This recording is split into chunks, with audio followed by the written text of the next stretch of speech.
Testing, 1 2 3. Test 1 2 3. I hope you guys can hear me, because I'm hoping so too. What's good? What's cracking? What's happening? Yeah, this Mr. Blade Franco here. We're back with another week of Viral Championship Wrestling. Week 4 this time. Now, I know I was late on the rundown if you guys was noticing, so if you want, you can always check the rundown real fast and come right back. I won't be mad about it, but we're going to go ahead and get started on week 4. We already got our matchups set up as we're on the road to VCW Hot Box, which I've decided which will be next week. I've started to realize I need more time for a lot of this, so next week we will have VCW Hot Box pay-per-view, where it's just that show alone. We're not going to do a whole week on that. All right, so let's go ahead and start off tonight. As you see, we got 3 matches already lined up for tonight's card. The first match of the night, we got Yuka Sakazawa. God damn, I always fuck up her name. I feel bad about that. But yeah, we got Yuka going up against Nile. Then we got Ricky Starks going one-on-one against Kenta of the Bullet Club. And then our main event. Now, if AM is around, AM told me he wanted to throw in a tag team, if you guys remember from the last stream. So I said, okay, sure, we'll go ahead and set up your tag team then. You know what his tag team was? Himself. It was just a twin. He has a twin of himself named Vince Dust. So I said, screw it. I decided to make him into a tag team. So the tag team we have here is Imperium going up against the Cartel, which is going to be run under by Bad Bunny. So they're going to come out under Bad Bunny everything, but they're going to be like their own version of AOP. How about that? If that makes that easy to explain. So we now got our minor cards built up. We're on our road to VCW Hot Box. So this is the go home week, we could say. All right, so let's go ahead and get started. Get this first match loaded up. Now this one should be interesting. We got 2 short, different type of wrestlers. We have a short but very charismatic Yuka, while we also have a short but very strong and agile Nile. So this match could really go anywhere so far to start off the night.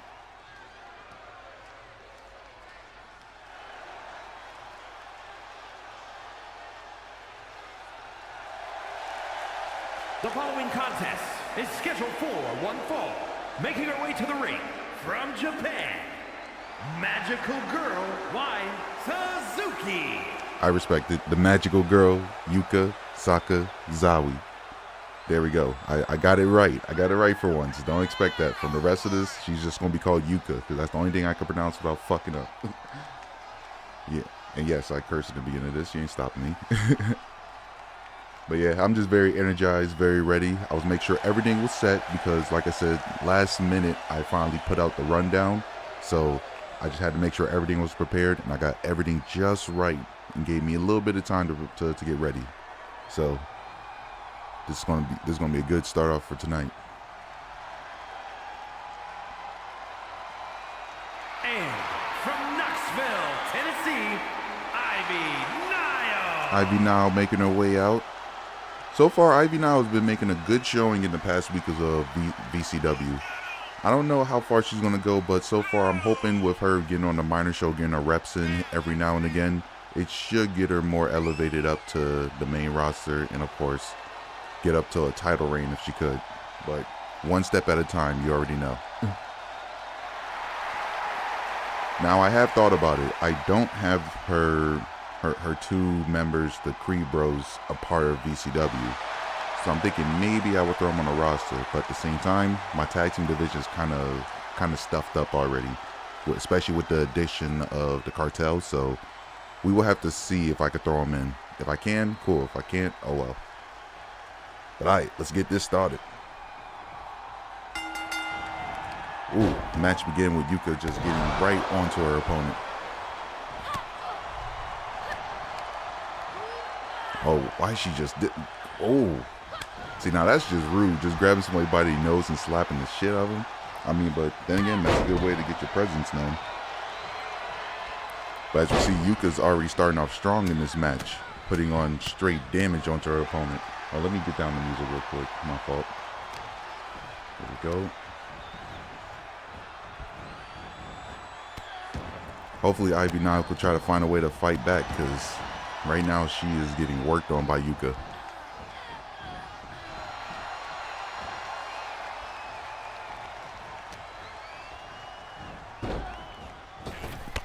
Ooh, and then a drop kick to the face by Yuka, going for the pin. Is this going to be done over? Oh, this was almost early. Already a 2 count from Yuka.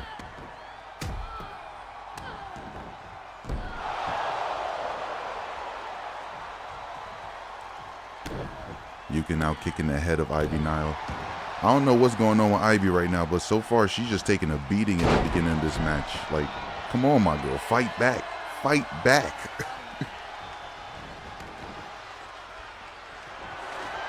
Right now, while Ivy gets her breath, Yuka's coming in with a chair. Oh, just to cut her off. Good, good. Now she can try to get some offense back on her. And she does with a chair shot straight to the head. Ooh, put your hands up always. Don't let somebody just do that to you. That hurts.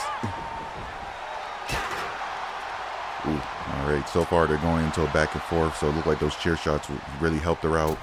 Until that crossbody by Yuka. She's going in for the count. And another 2 count. Ivy Nile needs to really put on some offense back on, or at least get on some defense. Because Yuka's just flying all over.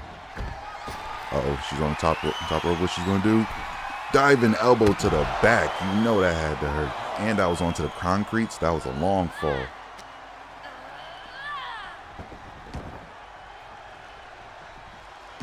Yuka's now running to the top rope. Just calling up Ivy. What she got planned? Oh, from the rope walk all the way into a drop kick. See, that's the athleticism of Yuka. You got to be careful of the Magical Girl. But so far, this Magical Girl is destroying Diamond Mine's own. There we go. Ivy now is getting in some offense again. I don't know what it is. Maybe sometimes you got to take a beating in order to get ahead in the match. I've noticed some people tend to do that a lot. Ivy's throwing her into the turnbuckle. What she got? Oh, the running forearm to the face. Ivy's now just stumping a mud hole into Yuka. Shit, I would too if I was taking ass beating that much in the beginning. But we going in for the count. Oh, that was like 2.5. Okay. Ivy now coming in, almost getting a victory out of nowhere. See, now that's what you call comeback season. Ivy now just knocks Yuka outside the ring. Oh, look like we're going to have some outside action. But remember, with VCW rules, no DQ, yes. But there is still a 10 count. So you can still be counted out in this matchups.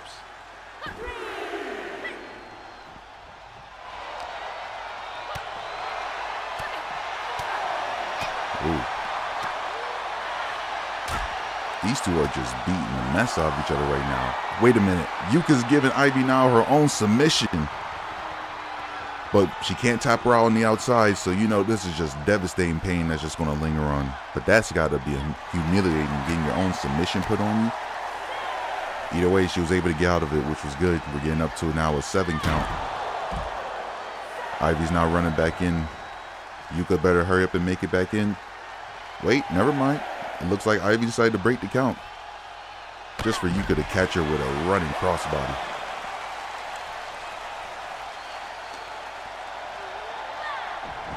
All right, Magical Girl now is trying to stand up for herself. Originally, she had the match pretty much won in the beginning. I don't know what it was, but just at some point, Ivy now finally decided to just do something about it.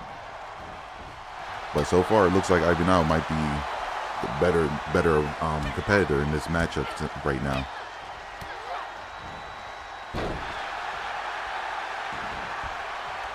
Ivy now just raining punches down.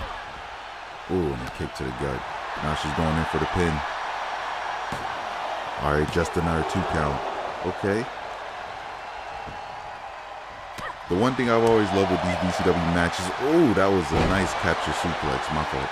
One thing I've always loved with these VCW matches with these AIs is that, like, they know what I want. I want competitors to look like they're fighting for a title almost every match, even if it's just a random rank-up match or a tune-up match. Oh, and Yuka with a flying 450 off the ropes. Is this going to do it? And it does. Your winner of the match, Yuka Sakazawa. See, now that was a good match. As we know, Yuka was trying to put out her opponent real fast, but Ivy was not trying to lose the match that fast. But as you see in the end of the match, winning the match with a 450 off the ropes. Here's your winner, Magical Girl, Suzuki.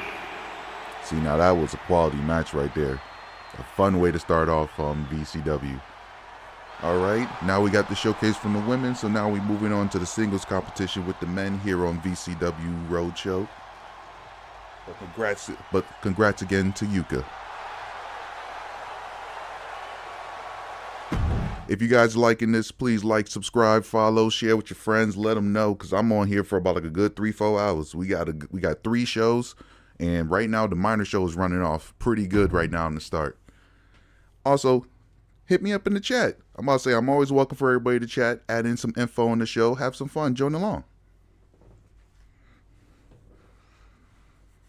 All right, we got the next match loading up as we got Ricky Starks, the absolute one, taking on Kenta of Bullet Club Gold.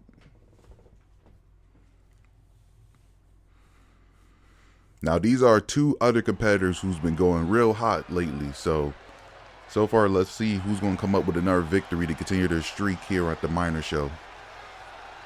The following contest is scheduled for one fall. Making his way to the ring from New Orleans, Louisiana, weighing in at 194 pounds, Ricky Sparks. Mr. Absolute Ricky Starks making his way out to the ring. See, Ricky hasn't been showing up too much on the TV screens, but he's been showing up also on the dark shows, actually getting victories, and so trust me, he's been getting his reps in, and so far Ricky Starks is on a good winning streak. I think he probably had 1 loss, but that was probably on his first match. Other than that, the man's been on a roll. So this is going to be pretty interesting to see what's going to happen here on the road show.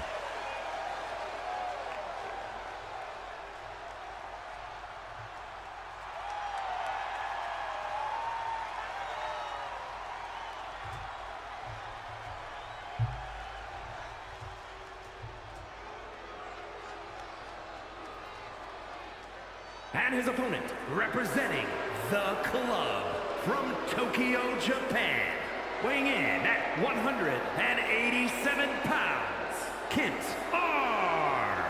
Here he is, Kenta, making his way to the ring.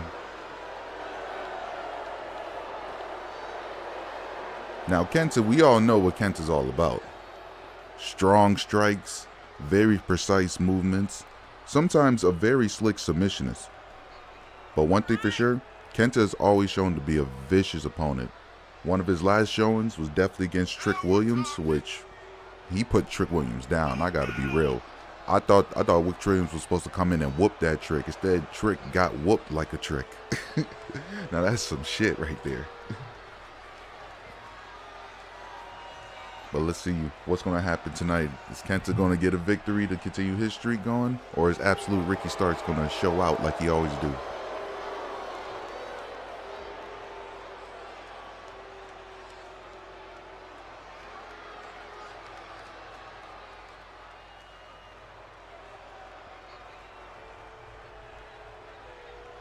Alright, try to lower that. And the match starts off heavy. Was this Kenta's going in? Oh, it looks like he was going for a brainbuster early. But Ricky Starks was not having that. Ooh, quick right hand straight to the head. Oh, and these just slaps to the face by Kenta. See, this match already starting off the way I thought it would be, just straight strikes. And either way, every time one has tried to do a grapple on the other, they just been reversing. But these strikes has been on point from each other.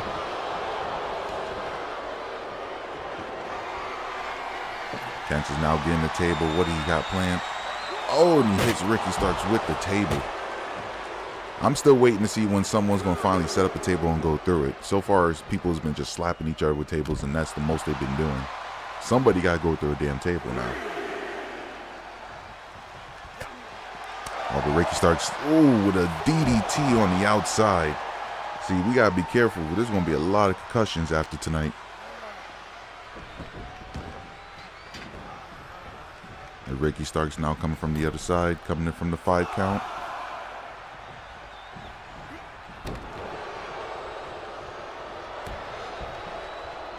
Both these men look pretty even out so far here in the beginning.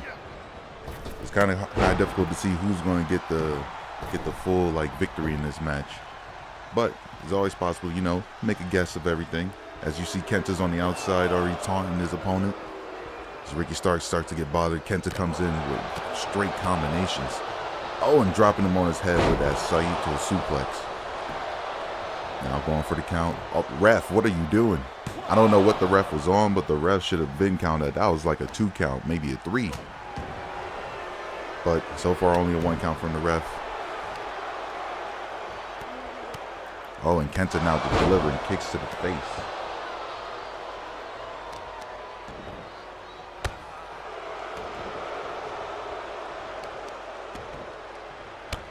And Ricky Starks better do something here. So far, he is getting assaulted by Kenta here in the beginning of this match. Oh, and he's bringing him up to the ropes. Oh, he's looking like he's about to return the favor. Oh, and the rope hung DDT. Oh, you know that had to hurt. Only somebody like Randy Orton would really perfect the damage on that. And having someone like Kenta with an outside dive, you ain't never got to worry about who's gonna be really good at this match.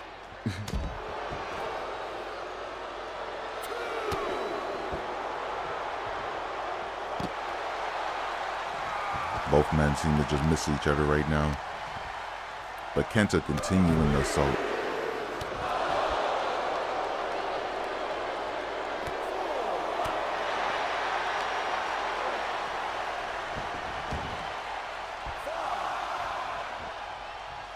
Oh, sorry if it seems like the music level is going back and forth. I'm trying to make sure everything adjusts, you know. Gotta keep everything at a good level when you're streaming.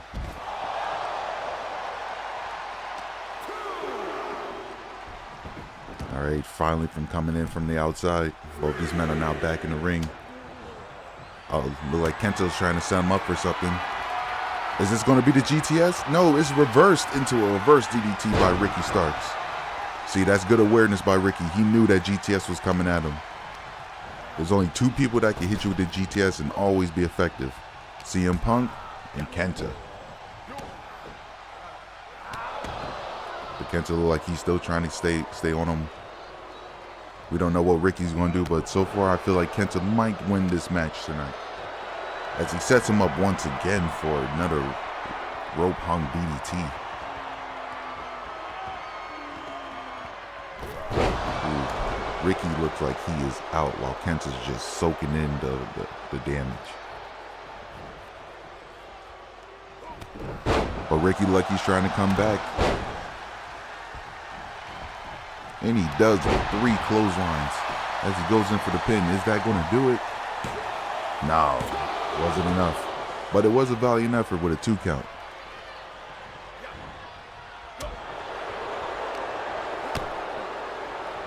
Oh, what Kenta's going for? Oh, the Fisherman's Buster suplex. See, now that could have won the match, but Ricky Starks was smart to go ahead and get to the ropes.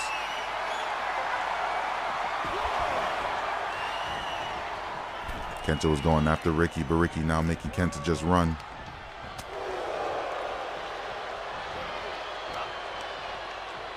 Oh, and another big right hand from Ricky.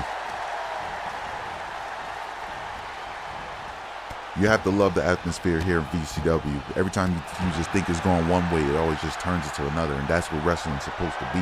Get you on your toes all the time. Oh, and look like Ricky's setting up for the Rochambeau. Can he hit it? No. Kenta reversed it. So far, both men have reversed from both of their finishes. Oh, but here was the spear from Ricky. I take back what I said. But only a 2 count. See, that spear wasn't enough. Kenta, you got to keep hitting him with like finisher after finisher if you want him to stay down. But looks like Ricky's now taking that thought as he goes for the Rochambeau again. And he does. Is this going to be it? 1, 2. And only a 2 count. Kenta said, nah, bruh.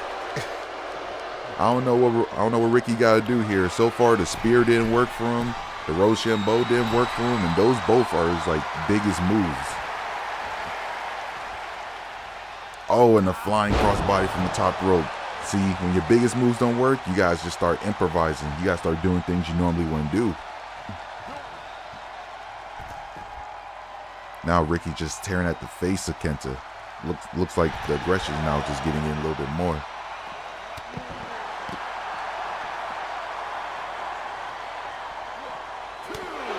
Look like Kenta's now finally getting some hits back in. See, I almost thought he was down and out from the way Ricky was getting in control. But then again, that was how Kenta was earlier. Now Kenta throws him back into the ring, just taunted him again. This man must feel confident about what he's going to do next. Uh-oh, Ricky went ahead and got a weapon. Now he's coming back in. Oh, and the back to the top of the head of Kenta. We need a doctor to check on him, man.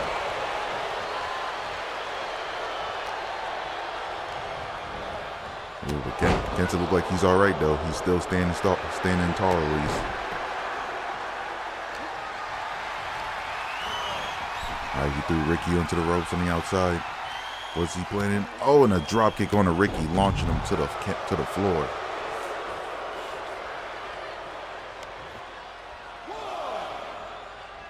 See, you gotta like this hard-hitting affair. These are 2 guys that I believe are somewhere in the Intercontinental rankings, I want to believe. And so far, they're both fighting like they're trying to go for the world title here, but that's good, though.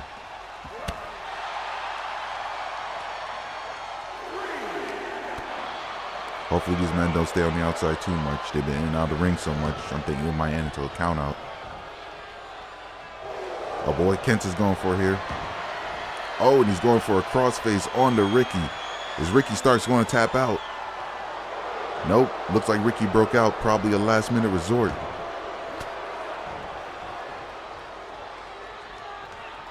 Oh, what's about to happen? Is Ricky going to land a Rochambeau a second time?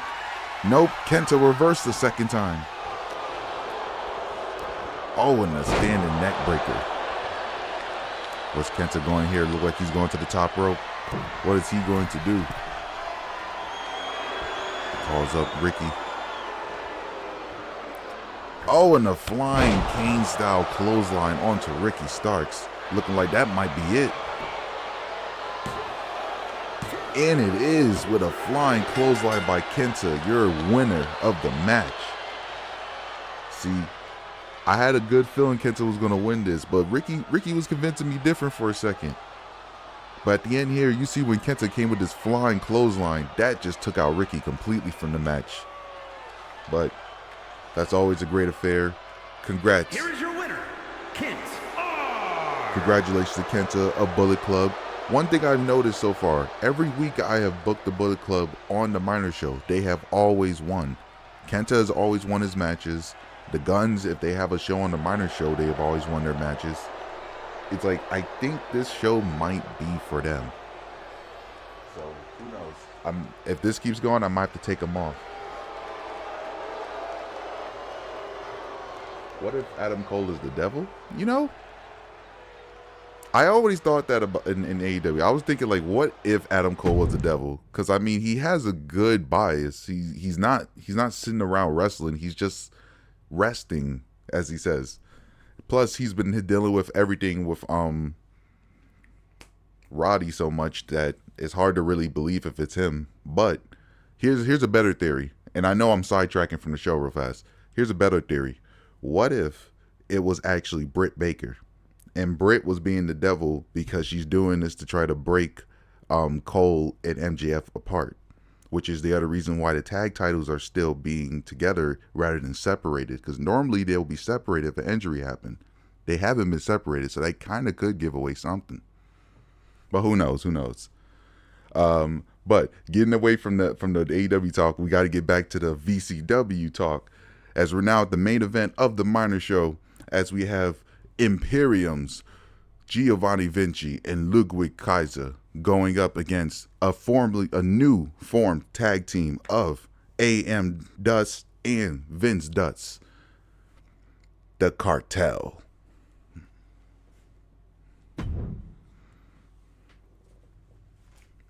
I ain't gonna lie, that question did throw me off, but I always did thought about that. It could be Adam Cole, it could be Britt Baker. Shit. Anybody random slender that'll be doing it. Hell, it probably could be Jungle Boy, because Jungle Boy's been on the low. We haven't heard none, and Jungle Boy's could be somebody else trying to go after MJF. They never showed how tall the guy is. They just showed that he's slim. Or her. So it's somebody slim.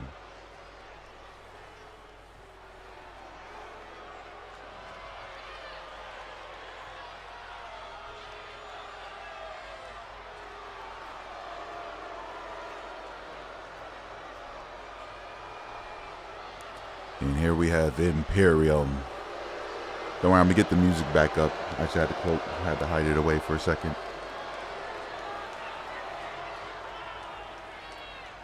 But you see Ludwig Kaiser stand there proud with his partner Giovanni Vinci. The following is scheduled for one fall. On the way to the ring at a combined weight of 440 pounds, Giovanni Vinci and Ludwig Kaiser, Imperium making them way to the ring. See, Imperium needs a win here. So far, they got Gunther trying to go up against Blade Franco for the VCW World Championship at VCW Hot Box, and they have had the worst time trying to slow him down. So why not try to get themselves back up there in the tag team rankings and face a brand new tag team that just came along? I mean, I don't think that's a bad idea. Plus, it gets them to, you know, take care of your own thing, because obviously you're not helping Gunther enough. Which, by the way, I'm Mr. Blade Franco, but I am mainly a commentator as I'm here on the mic. But whenever I do have one of my business approaches, you know, the character tends to come out. But all in all, I am a true fan of Imperium, so this is going to be very interesting to see this match. I do have hopes that they might win, but I want to see if the new guys can, you know, put them down real fast.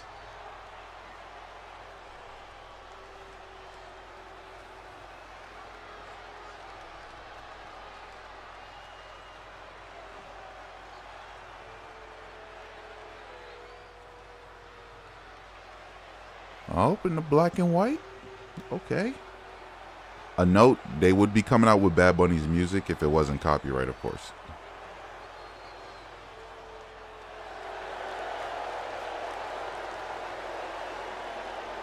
There we see Bad Bunny coming out with his two new associates, Vince and AM Dust.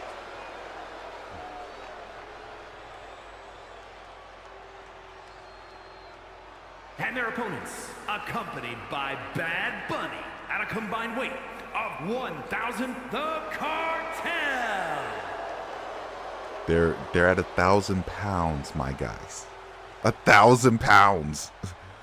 You could all blame AM, who is one of the faithful watchers of this. I'm pretty sure he might show up later on, because normally if he was here, he would definitely like announce himself.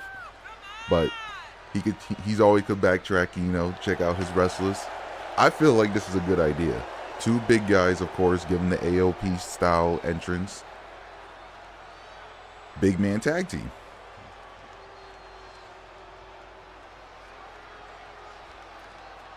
I ain't gonna lie too. Look at these two. These two are looking menacing as fuck. I mean,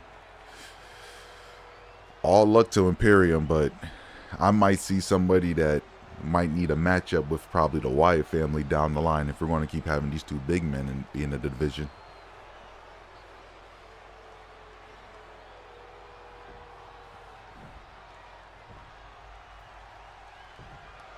And the match begins. I don't know which one is in the ring, I'll be honest, so we'll just say AM is in the ring, because I think he was the first person. Oh, and AM already have a big splash on Giovanni Vinci. That has to hurt Gio. He's going up against a man who's pretty much 500 pounds since they're in total 1,000 pounds. Sheesh. And now he's just stretching out Gio. Ooh. Hopefully Gio could get some good trainers on him later, because win or lose, Imperium's going to be in pain. Oh, but an elbow by Gio. He's trying to fight back, but the strength of AM is just keeping him in the corner. And he tags in his brother Vince. Now Vince is getting in the match. I might lose track of these two, so if I do, I warned you. Ooh, Vince now delivering a clubbing forearm. Looks like Gio now is trying to get some offense back on. Ooh, I don't know what Vince got to do, but Vince is taking a quick beating almost. But knowing this guy, it can't hurt. He's 500 pounds. How you hurting him?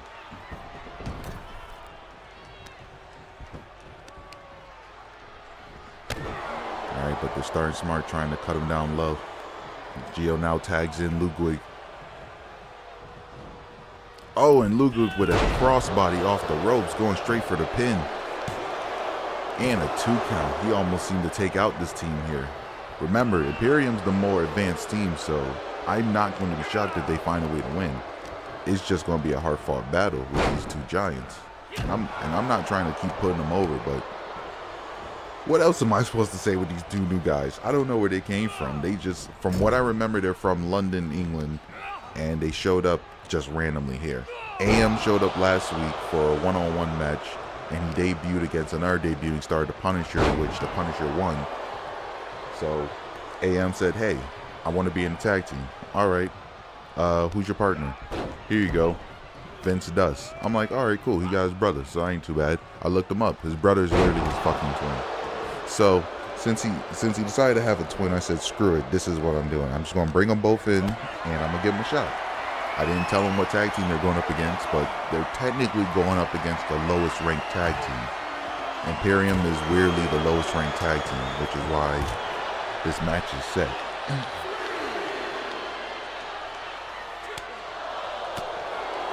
But Imperium looked like they're somehow doing some work, at least trying to take down one of the big men. All right, I wasn't paying attention if there's a tag or not. I don't believe so, so we'll say this is still Vince. But it's getting down to a 6 count. Both these men need to get in the ring, and they do. Good, good. We don't want to ring out.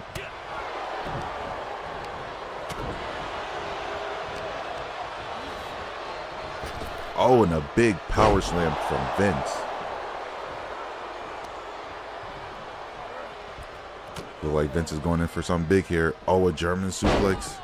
But what he got followed? Ripcord. Oh, straight to the face as he goes for the pin. Easily broken up by Giovanni Vinci. But AM looked like he was about to eat him alive for a second. Giovanni, be careful.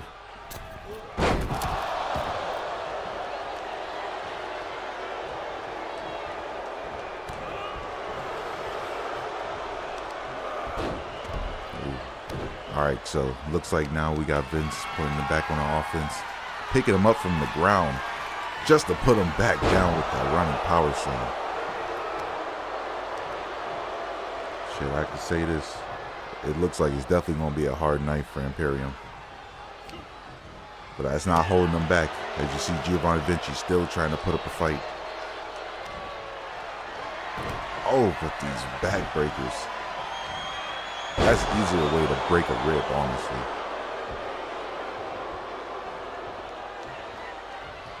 All right, looks like both look like they're trying to just wear down the big man, but the big man was too smart for that.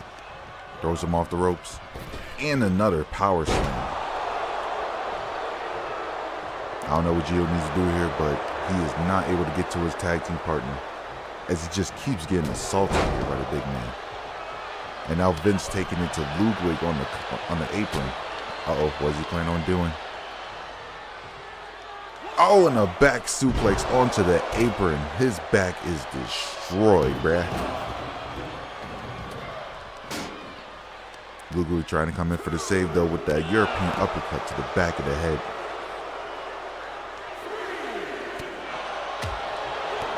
Oh, and a DDT on the concrete. You know that hurt.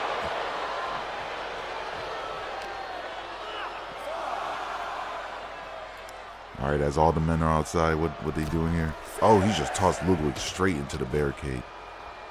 Shit, he just told that man he's too little for him. He tried to go for AM, but it didn't work, meeting with a clothesline from the brother. And now going in for the pin.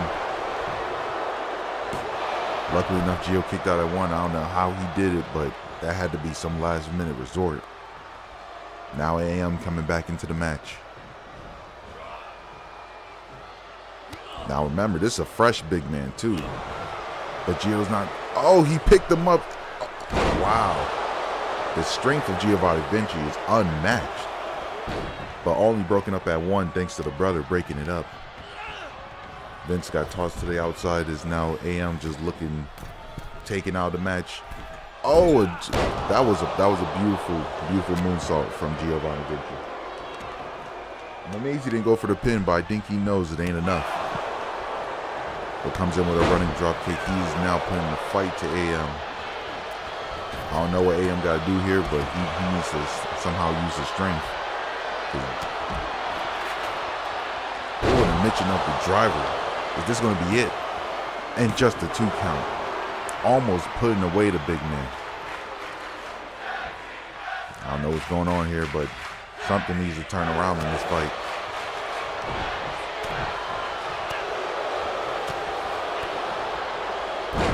Gio is just staying on top of it. AM is now just laid out in the corner. He should probably tag in his partner honestly. It looks like Gio's now getting a weapon. See, I will understand if you need a weapon if you feel like you can't deal with the guy, but it's another thing if it just looks like you have control of it and you're just now just trying hard to just overkill him.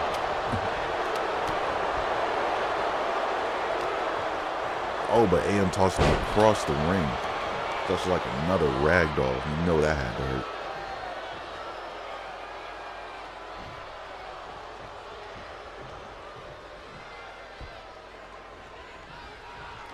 All right, well, AM going for whatever it was. Looked like Gio was able to reverse it.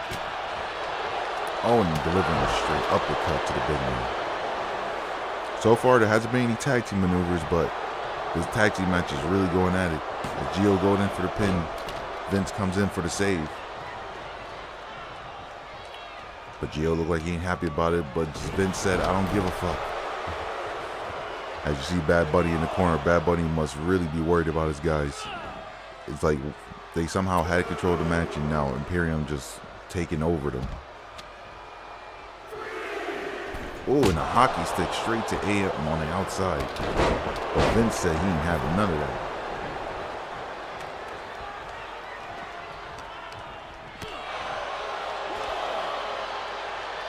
But the hockey stick over the head. See, now that's just overkill. This big man know he don't need that. But either way, he's just laying waist liquid in the corner.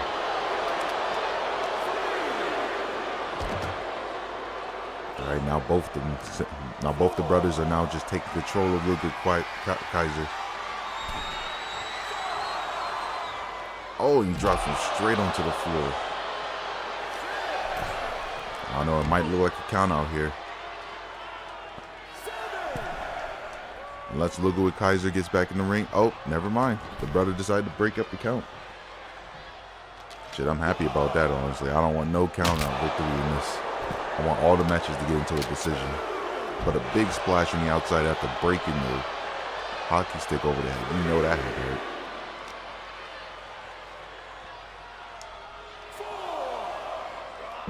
Hope you guys are enjoying the VCW action.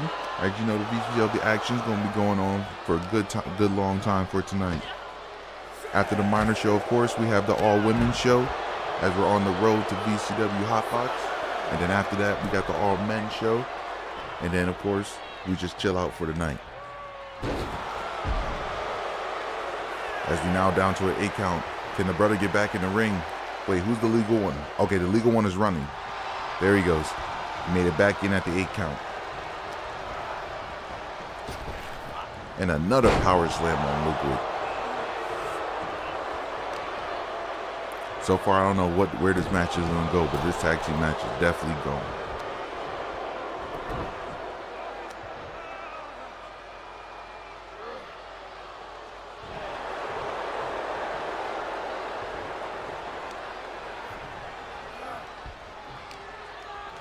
as the Dust Bro tries to bring him to the turnbuckle. What we got playing here in the corner? Oh, what do we have here? Oh, assisted. Okay. Well, I mean, they could have did more, but I guess. I just say too, I haven't worked on the move, so whatever the brothers do, that's what the brothers do. Oh, but another running power slam. I don't know how many power slams these two could take. But somehow he makes it to his partner past the big man. But I don't think it's going to save Gio now. Oh, we'll say this is AM. AM with the power bomb. Can this be it? No, Giovanni kicked out at 2. See, I felt like that was almost the end of the match just now. Oh, but what Dust going for? He's going for a second one. Oh, and a second power bomb. Is this going to be it? Ludwig getting back up. Can he break up the match? Nope. Your winners of the match, the new tag team, the Cartel. All right, that match was very different than I was going to expect. But hell, Imperium put up a fight. I thought Imperium was going to somehow win this match with their experience, but the two new guys said, nah, being two giants is too difficult. And getting 2 spitting power bombs. Here are your winners, the Cartel. 2 spitting power bombs. That's not something you could just simply get out of and just shake off and be like, I'll be all right. No, that shit hurts. So congrats though to the Dust Bros and Bad Bunny, the Cartel, with a victory on their debut tag team night. All right, and that has been the VCW Minor Show. We're going to have a recap, and don't go nowhere. I'm going to set up the matches, of course, every week. I always make sure I set up the matches, and we're going to keep it going. So the first match of the night was Yuka getting a victory over Ivy Nile. Then the second match of the night, we had a hard-hitting striking affair with Kenta getting a victory over Ricky Starks. And then after we just watched, experience was not enough to get over the two giants, as the two giants was able to get a victory over Imperium. All right, now bear with me for a second. I'm going to go ahead and get the matchup set up for the next show. So till then, chill out, chat with yourselves, chat along with me. I'm all here.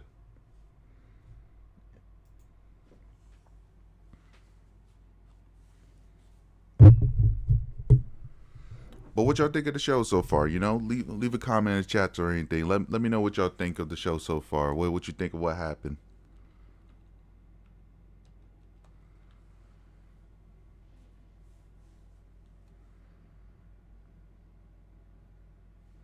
All right, the music will be up soon. Just give me a second. You have one of those things that has like a lot of advertisings behind it? Yeah.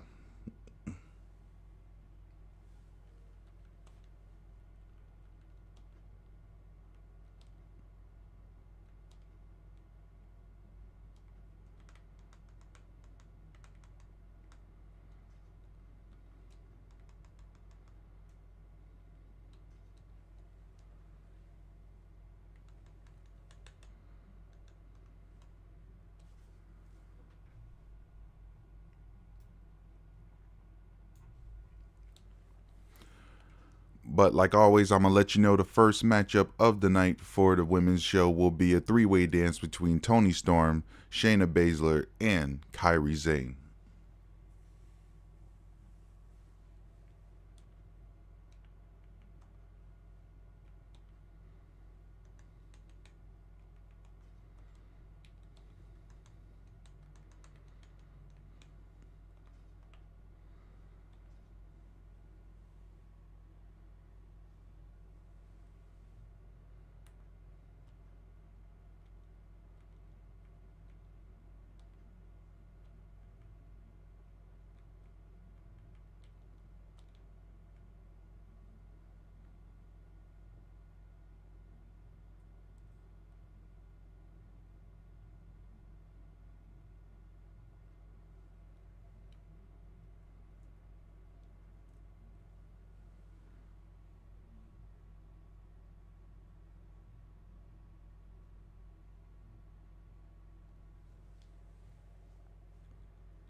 But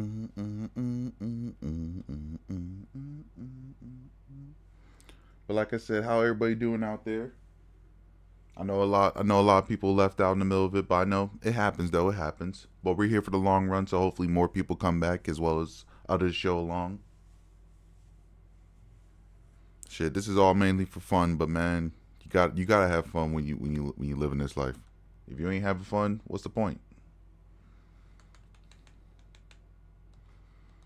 But like always, you like, subscribe, follow, talk, chat if you feel. I'm not gonna keep harassing y'all with that because trust me, even I get annoyed with that. It's just you gotta advertise one way or another.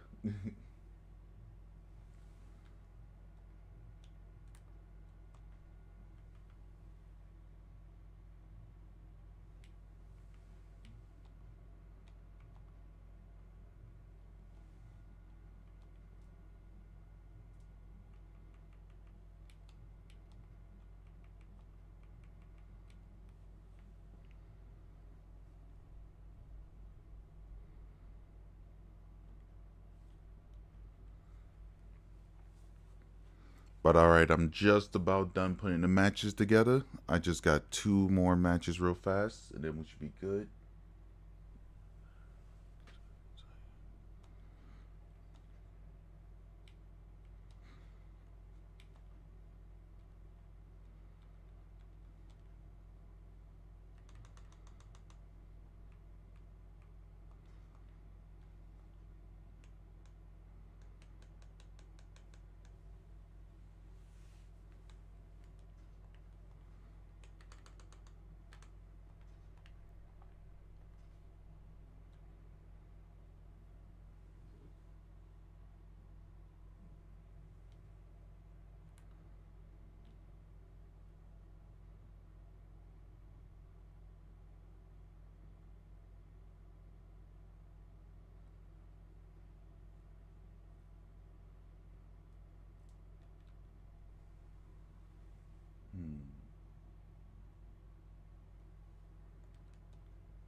Oh, you motherfuckers.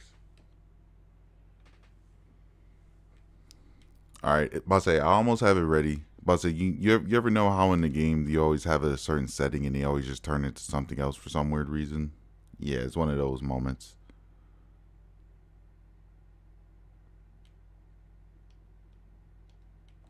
But you know what? Screw it. We're going to go ahead and ride with that then. But alright, I got the cards set up. And let's go ahead and transition. Alright, now we got the matchup set for tonight. The first matchup for the women's show will be a three-way dance between Toni Storm, Shayna Baszler, and Kairi Sane. Then, in our second match of the night, we got something going on in the heated rivalry between the internet champion Angela Van Diva and the challenger at VCW Hot Box, Raquel Rodriguez. Then, in our third matchup of the night, we got something going on between Broken Doll and Hikaru Shida, which, after last week, Broken Doll weirdly congratulated Shida in her matchup. So something of involvement is happening with these two tonight, so let's just stay tuned for that. Then, in our fourth matchup of the night, we have another three-way dance, this time between Chris Statlander, Alexa Bliss, and Xia Li.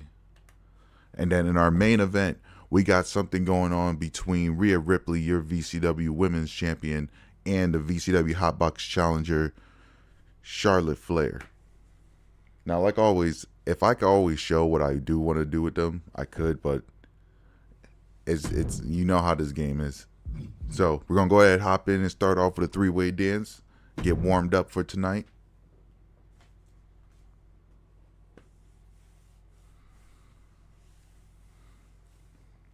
See, this one I'm definitely gonna like because I've been a fan of all three of these women, both as they've been back and from wherever they've been.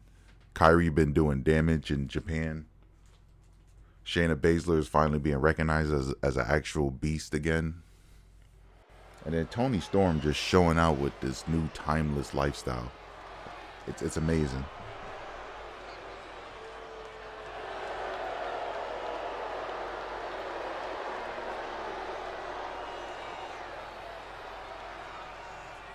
The following contest is an elimination match. Making her way to the ring from Auckland, New Zealand, Toni Storm. Toni Storm making her way to the ring, y'all. Timeless Toni Storm, that is. So far, Toni Storm has been doing well here at VCW. She's been winning some, she's been losing some, but either way, you know she's been giving a strong fight. And she's been one of these favorites in these three-way dances. Something that she chooses to be a part of all the time.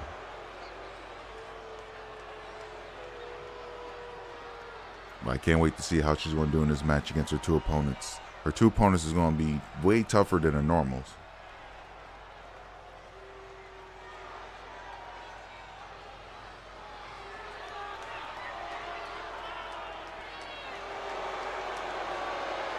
And her opponents, first, from Sioux Falls, South Dakota, the Queen of Spades, Shayna Baszler. The Queen of Spades, Shayna Baszler, making her way to the ring. Shayna has also been somebody who's been really stepping up in VCW. The only thing is she hasn't really came around much victories. So hopefully enough, this three-way dance will be probably the difference of that. But I have confidence in her, because anytime you face somebody like Shayna, you're instantly going to be for a fight of your life. It's like it's going to be just like the Kenta fight, to be real. She's like a female Kenta, just more submission bound. As we see the submission magician getting ready. We're here live at VCW Beatdown tonight. The all-women show VCW Beatdown.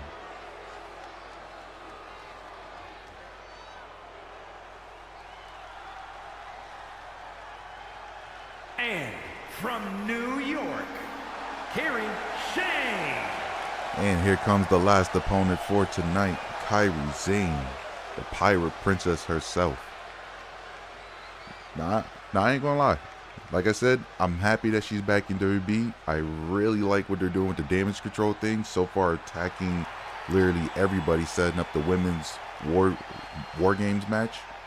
But I feel like the second that War Games match is done, I feel like Bayley is going to be the first person kicked out of damage control. And maybe Dakota Kai. Maybe, depending on how they feel. But so far, Dakota looks like she's already been close with Io and understanding how Io feels originally. So I feel like it's definitely going to be Bayley going to be getting the boot soon. But what do y'all think, though? I mean, I could be thinking too much about it. But then again, us as wrestlers fans, that's what we're supposed to do. We're supposed to be engaged, thinking what's going to happen next.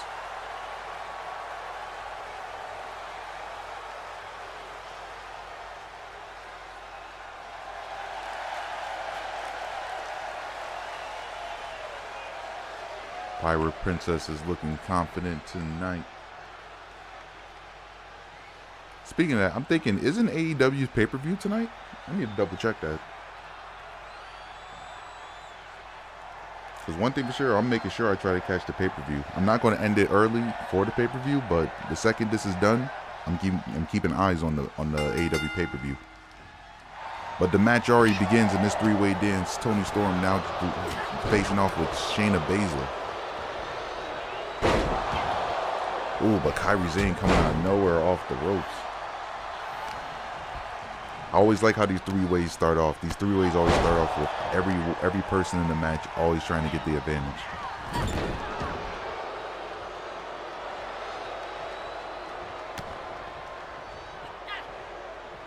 As Toni starts to get her breath, Shayna is getting control over Kairi Sane in this match so far.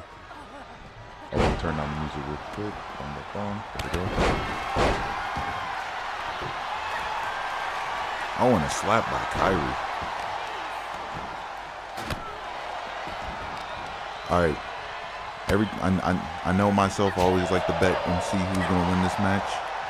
I'm calling Shayna Baszler winning this three-way dance. I don't know why. I feel like Shayna's going to just destroy both her opponents somehow. Just like how she just destroyed Kairi with that knee to the face. As Kairi rolls out, a smart thing to do. But Tony looked like she's going for the that Tony bomb early. Shayna was able to catch her on the reversal.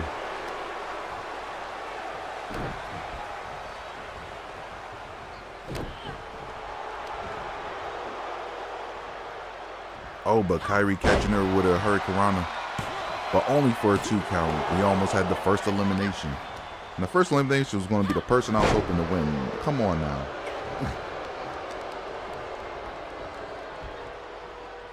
But alright, yes, the pay-per-view is tonight. If you live on the East Coast like me, the pay-per-view tonight for AEW Full Gear is at 8 p.m. Hopefully enough, the show probably will be over before then. But like I said, I'm not going to rush it. As Toni Storm getting her breath on the outside, Kairi now in control of this match over Shayna Baszler.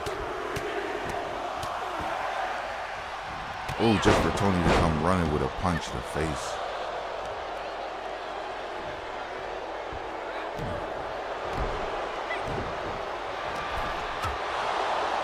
As Toni now putting in some offense, Shayna was getting her breathers, making sure she's stepping away. That's the one smart thing in these three-way dances. Each person know that, like, at some point you gotta step out and catch your breath. You can't have all three just hitting crazy wild.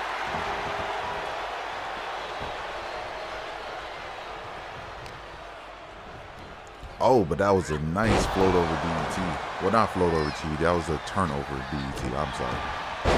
Sometimes I will probably mistake the name of the move, but you'll get where I'm going at. But after that vicious German suplex, no, that was a tiger. What was that? Tiger? Nah. Either way, that was an underhook suplex. I'm going to get my moves right, damn it, with this. But either way, we see Shayna now just putting a beating onto Toni Storm. Shayna looks like she's now under control of this match. Oh, and a Yakuza cutter onto Kairi Sane. That was enough for Shayna. What is Shayna planning to do right now? Oh, and she sets her up into the submission. Is Kairi Sane going to tap out, or is she going to break out of this? Uh-oh, she's in here for a long time. Oh, but she's luckily breaking out of the move. See, Kairi Sane got lucky there. She almost got choked out getting out of this match. The last thing you want to do getting eliminated is being choked out instantly.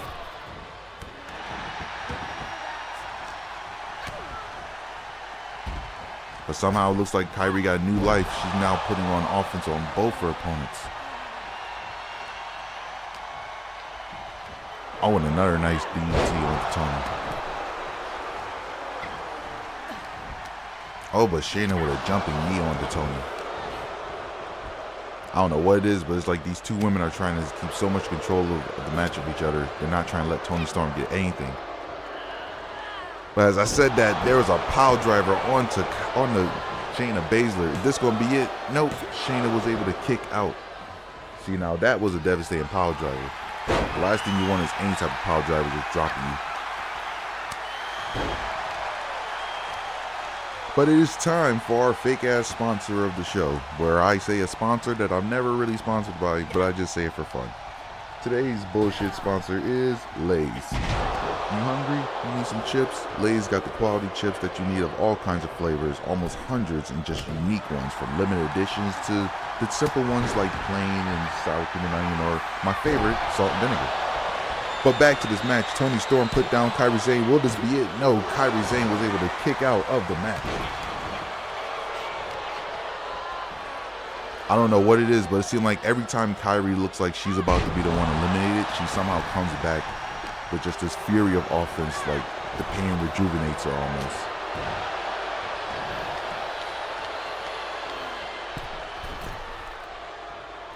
Oh, and a falling leg drop from Toni Storm. Kairi looks like she is out cold while Shayna delivers a combination.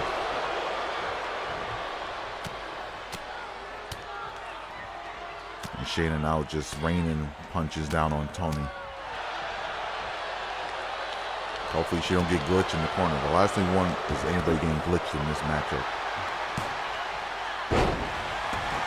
But Kyrie with a nice bulldog. What is she going to do now? She's now pulled her over more to the middle of the ring.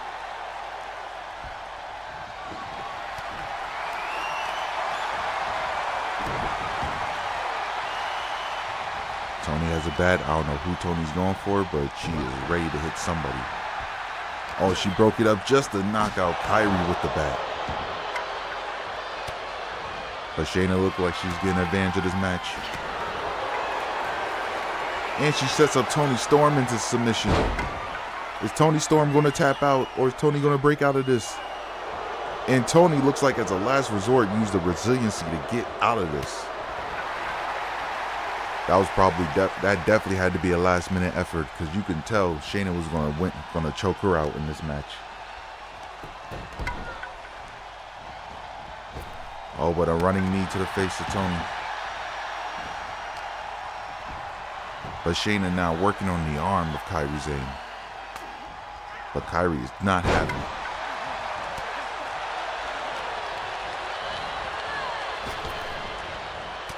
Ooh, headbutt onto Shayna Baszler. But a quick kick out. I mean, it was a good attempt, but that was just a mean headbutt just out of nowhere. Right, let me get the music back up. There we go. There we go. Oh, but Toni Storm with a Toni driver. Is this going to be it? 1, 2, 3. Kairi Sane is eliminated. That was a nice effort from Kairi, but it wasn't enough, unfortunately. So now we're down to 2. Shayna Baszler and Toni Storm. As Toni missed with the bat, Shayna now just throwing in a lethal combination. Oh, and a fall away powerbomb on the outside. Shayna looked like she wants to get control of this match completely. But you can't blame her though. This is what happens when you go up against Shayna Baszler. She is a monster in this ring. But Toni is somebody who's always standing around in the wrestling ring.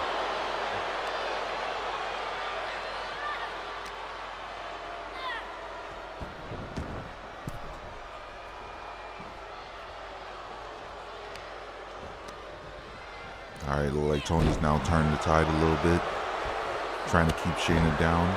That's the only thing you can do. She now goes for a pin, only for a 2 count.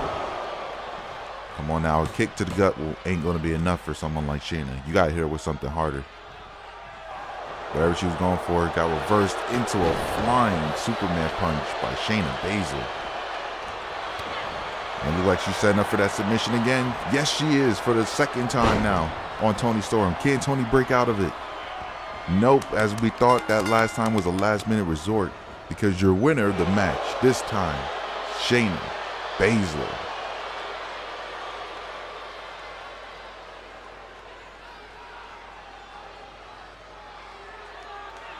See, when you have these women here on VCW Beatdown Go At It, they show out. And Shayna Baszler, she showed why she was the dominant woman tonight. Toni Storm was able to get the first elimination on the Kairi Sane with her power bomb. But then Shayna Baszler, after trying to get control of this match, and she pretty much was, then put on this submission for the second time. But this time Toni was not able to break out, as Shayna Baszler was able to get the victory. Here's your winner, the Queen of Spades, Shayna Baszler. Congrats to the Queen of Spades, the submission magician. She did it again. And hopefully enough, we see more of this here on VCW. All right, next up here on VCW, we got something going down between the internet champion Angela Van Diva and the challenger in the future, Raquel Rodriguez. Let's see what they got going on right now. All right, so right now it seems like we got a one-on-one bout with Raquel, I guess tuning up before her matchup against Angela at the pay-per-view as she goes up against Nyla Rose. I don't know what it is, but it seemed like tonight we got a lot of like powerhouse matches here on VCW. I mean, I'm cool with it, but most times we don't usually have this, so we might as well just roll with it.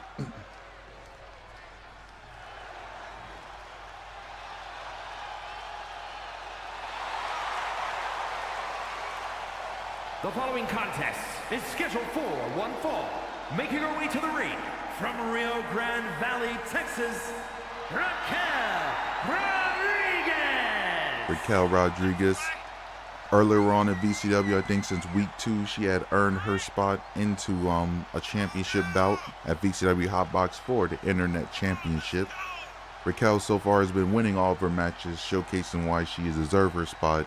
I haven't seen nobody really be able to stop her, so I feel very confident that she might be the one to take the belt off of Van Diver. So far since Van Diver been champion, Van Diver has just been control of everything. And any opponent that stepped in her way, same thing as Raquel, just being put down easy.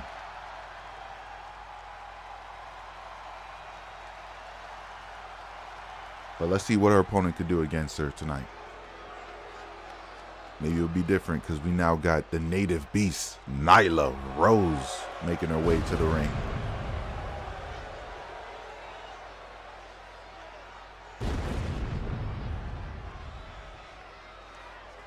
And from the District of Columbia, Nyla Rose.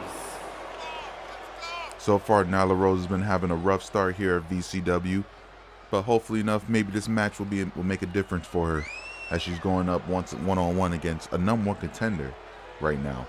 Think about it this: if Nyla Rose was to somehow win this match, she will win herself a #1 contendership spot for the Internet title. I mean, if not right away, she definitely will have to be the next person up.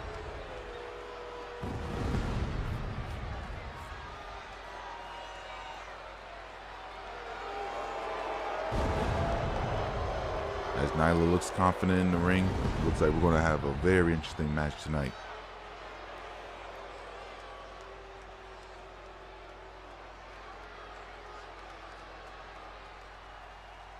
And the match is underway.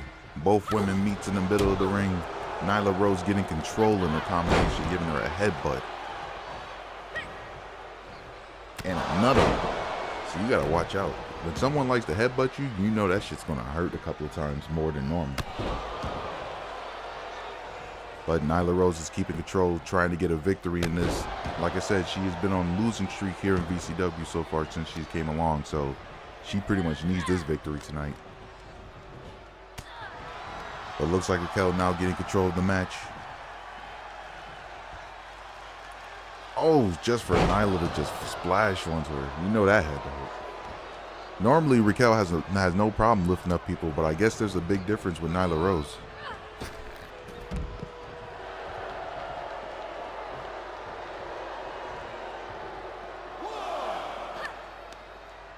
Oh, and another vicious headbutt and a splash on the outside. Hopefully Nyla's alright though. She did a splash right near the steps. That had to hurt the face, if anything. I always forget to turn this down a little bit. Oh, but a kick to the head by Raquel. Oh, but Nyla coming back with some offense. Have you ever just wanted to stand up randomly while you're playing a game or anything? Just like, right now, that's just how I feel. I need to stand up. My ass hurts sitting down. I'm sorry. I can't be a commentator sitting down the whole show. I gotta stand up at some point, man. I gotta stretch. But as we continue to watch this match, it looks like Raquel is now getting control of this over Nyla Rose. Raquel got a lot to prove tonight. She has to continue to prove why she is the #1 contender. Oh, but what she's going for here, it looks like she's going for this gory bomb. Oh, she is. She's going for the submission of the gory bomb. Oh, but it wasn't enough. Nyla Rose was able to kick out of this.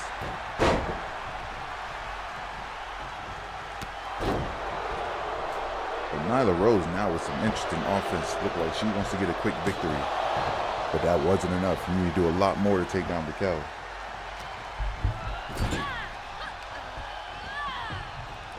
Forgive me, y'all, as I try to fix my mic real fast.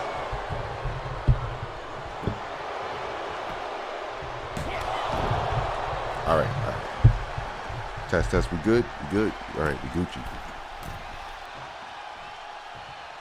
As the match continues, Nyla was going for something, but she saw how quick Raquel came back, and Raquel now coming with a flow over DDT.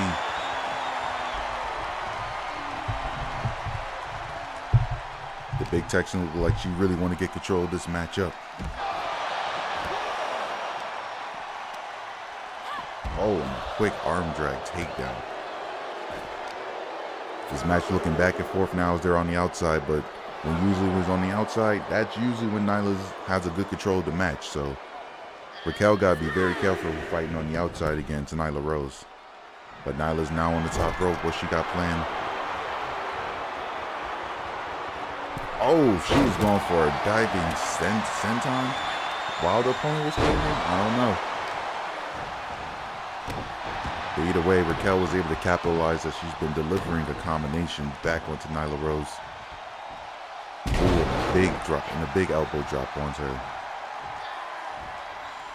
Now Raquel's going to the top. What Raquel got planned? Oh, and a flying splash by Raquel Rodriguez. Will this be it?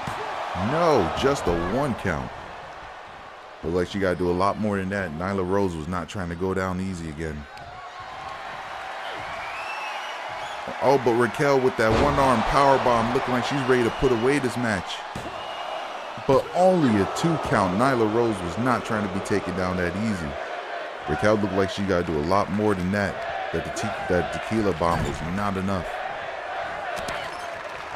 Oh, what she's going for. Look like she's going for the splash from the corner. Yes, she does. The spinning splash from the corner.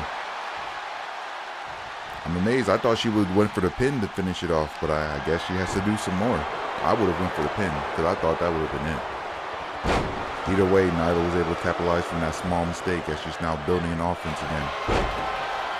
Oh, now she got the STF, but Raquel long enough to reach the ropes. Nyla got to be smart enough to get her away from the ropes. Oh, but now just biting.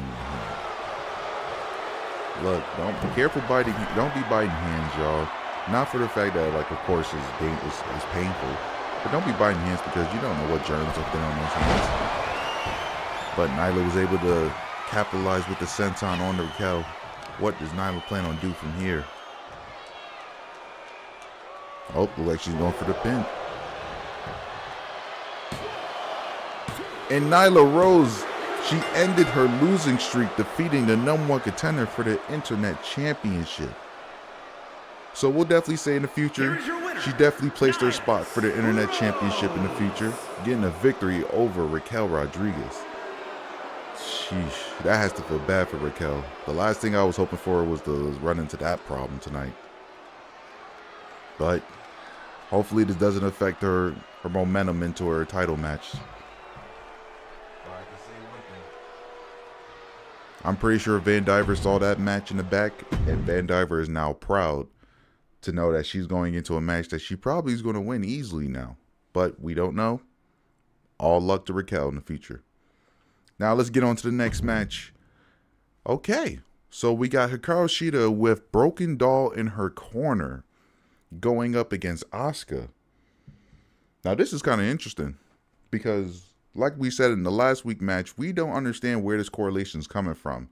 From what I can understand, last week after the weird greeting, there was a backstage moment to where Broken Doll has said that she wants to see Shida in action because she respects Shida's combat. And you know Shida, she's always about honor. So this is going to be very interesting to see.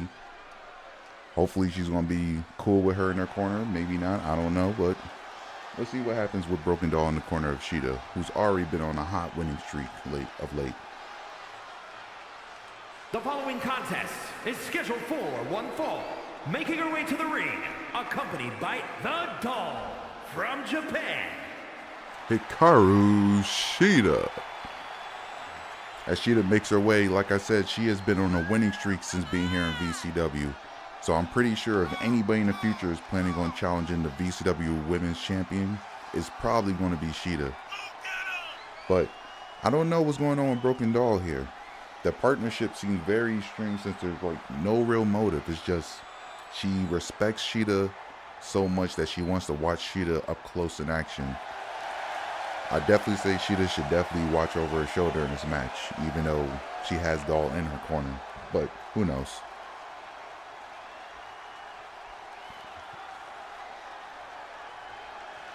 But either way, she needs to ignore that because now she has a match against one of the fiercest opponents in wrestling, period. The Empress of Tomorrow, Asuka.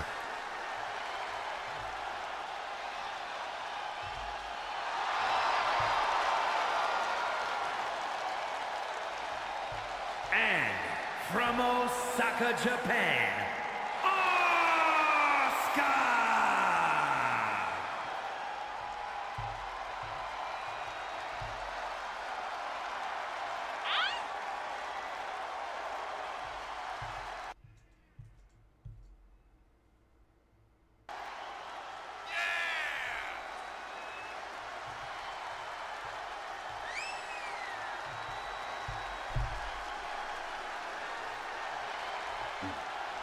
Sorry about that.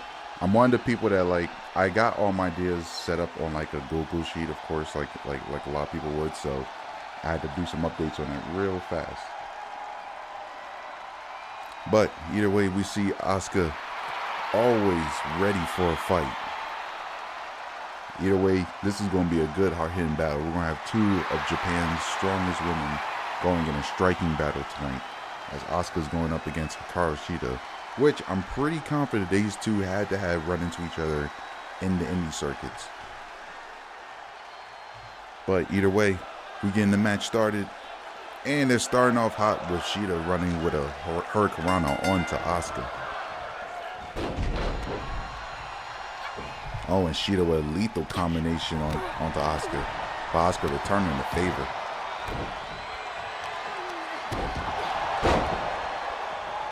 See, like I said, this match is already starting off hard hitting. Doll so far is looking supportive in the corner, so I'm guessing everything's all right with Broken Doll, but we gotta worry about her. The reason I keep saying to worry about her, Doll's the type to always switch on you out of nowhere. So it's like, that's why we always say to be careful. But either way, Shida's focused that she gets just a 1 count onto Asuka. Trust me, Asuka's not somebody you could take down with little attacks. This match is like it's going to go a while before one of these women win. Both of these women are very resilient. Oh, but Shida off the ropes going for that kick. It didn't work. But Asuka met her up with a small spear. But this neck breaker was not small at all, landing straight onto the shoulder. Oh, but Shida coming with a Hurricanrana from a knee. Both these women are both very agile and very dangerous so far. I don't know where this match is going to go at all. But if Broken Doll somehow gets involved in the match, we'll probably know where it might go.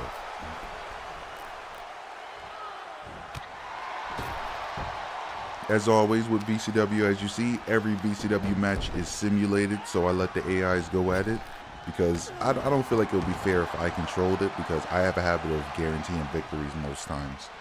I would say my win rate against the AI on the hardest difficulty that I have it on would usually be like 86% win rate, so I don't think it would be right. But watching these AI go at it, it does feel much better. Plus, it gives me more time to stay focused on giving you all the commentary that you need here on VCW Live. Which, like always, every week there is a VCW rundown. I'm trying better on releasing it sooner, but if you ever want to try to catch up to the action, then we do have VCW rundown of last week already up. So you can check that out. As well as all the replays of the live streams are all here on this channel, always available. So if you ever need to catch up to week 4, you can go back and check the past lives, check the results, or you can wait for the rundowns to get the fast results. Either way, the choice is yours. You are welcome to it all. But now as we have both women on the outside, Doll's getting out the way. Ooh, but now she's trying to destroy the leg of Shida on the outside. That might be a good tactic regardless though. Shida likes to throw a lot of kicks, but so does Asuka. So if either one can take down either's leg, the other will definitely get the advantage. Oh, but this arm catcher suplex onto Shida on the outside, you know that had to hurt. But we're now at a 7 count. But we know Shida was getting back in. There was no way that was going to be a count out. But Asuka looked like she's ready to choke her out. Now getting her into the Asuka locker the second she got back in the ring. Is Shida going to be able to break out of this? Or is Asuka going to be able to tap her out? Oh, she's in it for a long time, but Shida's now breaking out of it. Alright, it was not enough, but you know that had to precede some damage. As Doll's now just distracting the ref in the corner. I don't know what for though. Shida don't look like she needs it, but either way, it looks like Doll's trying to help somebody.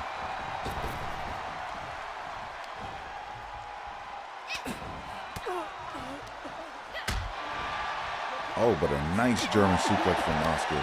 Asuka's now trying to be distracted by Doll, but Doll is not working.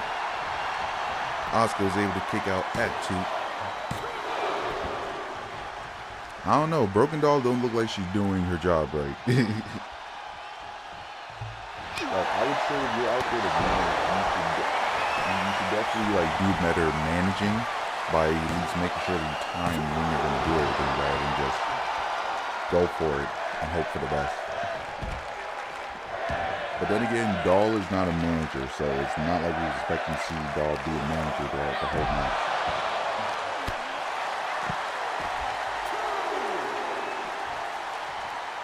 Alright, Asuka setting her up. Ooh, for an octopus stretch. So far, Asuka's been throwing many submissions in this match, trying to tap out Shida.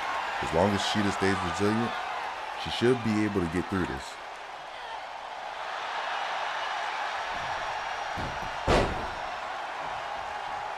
Oh, but Asuka's just keeping on the violence with a signature Asuka hip attack while Doll distracts in the corner. See, now that's one of the right times to be a manager. But is that distraction enough? Yes, it is, as Shida's able to kick out at 2. That possibly could have been it, honestly. Shida was out for like a 10 count, really. But can she get out of the Asuka lock, as Asuka now throwing the Asuka lock a second time? Shida looks like she's trapped. Oh, is this going to be it? It looks deep. And it is. Asuka with the victory over Shida with the Asuka lock. Unfortunately for Shida, she was able to get the victory this time. But hopefully enough, there's always next time. But Doll's now getting in the ring. What's going on here? It looked like Doll's a little pissed that she lost. I guess Doll don't respect her taking losses. But Shida look like she's not taking a disrespect. Now both the partners just went from being quick partners to now just annoyed with each other, because Shida don't know what Doll wants, but Doll's just there. Either way, this is very interesting.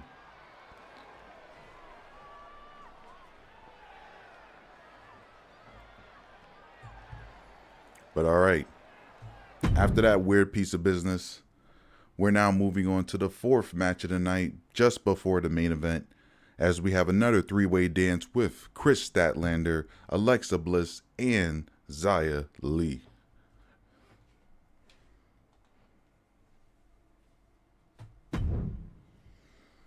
Alright, this match, I don't know what to say. Usually I've been saying every match is either good or interesting. This match is going to be, we'll say, unique. Because right now we got, who we got? Right now we got Chris Statlander. The following is an elimination match. Making our way to the ring from Long Island, New York. As you hear, we got Chris Statlander. As so far she's coming off a big victory from last week of VCW. So let's see what happened with this week. Can she keep that momentum rolling? Or is she going to take a fall here in this 3-way dance? We already had the last 3-way dance, something amazing, to where Shayna Baszler pulled out an epic victory, taking out both her opponents. I wonder, are we going to see the same from Statlander? Or are we just going to see classic Statlander, which is strength shown all over through the matches?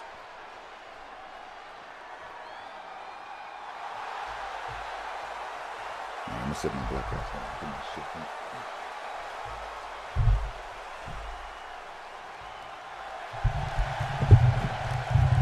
Like I said, when you're commentating, it's always good to stretch your legs and stand up. Especially when you're sitting on a hard seat like I got, because your normal seat is so noisy, you need to calibrate the volume.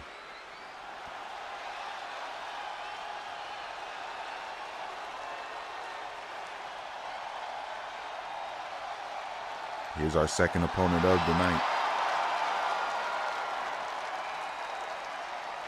And her opponents, first from Columbus, Ohio, Alexa Bliss is here, y'all.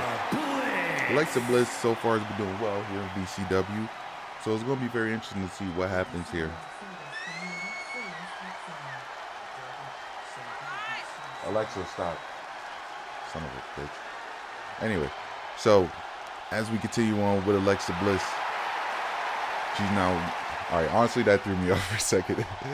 Yo, my old man's on some bullshit, but I fucked with him. Alright, that's funny. That's funny. I got his ass. Sorry.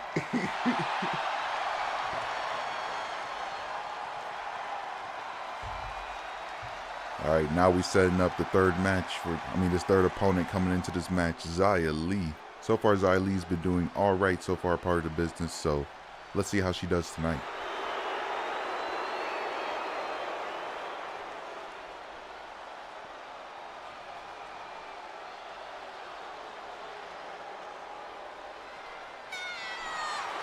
Xia Li now looking focused into this match.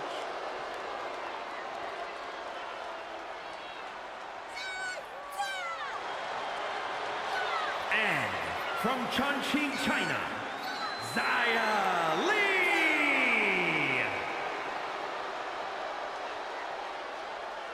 Alright, Xia Li looking focused into this match. So far, I can say she's been in a back and forth setting so far here at VCW, so maybe tonight we'll change her luck.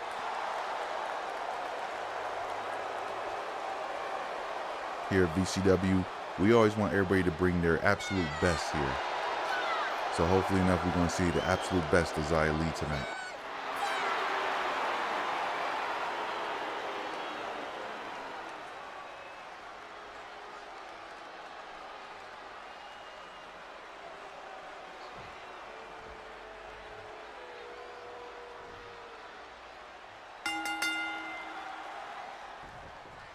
Ooh, as this match start off hot, Xia Li's starting to keep control.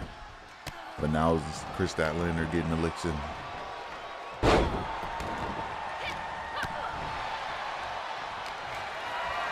Oh, and just dropping her in the corner. So far, Alexa Bliss having a rough time starting off so far, but Xia Li and Chris Statlander have been going back and forth.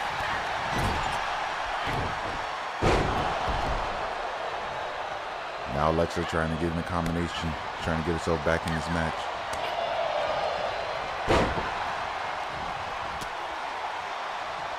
Alright, pick of the night. I want to say Chris Statlander is going to get the victory. I don't know. Something just says Statlander is going to win. And it's not because she's the biggest in the ring. It's just something just I feel it. This one is a good guess.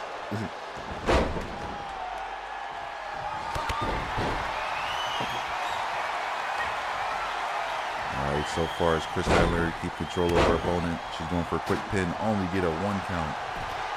While Alexa on the outside just sets up furniture. We don't know what Alexa could do because Alexa is known to be very dangerous in the ring.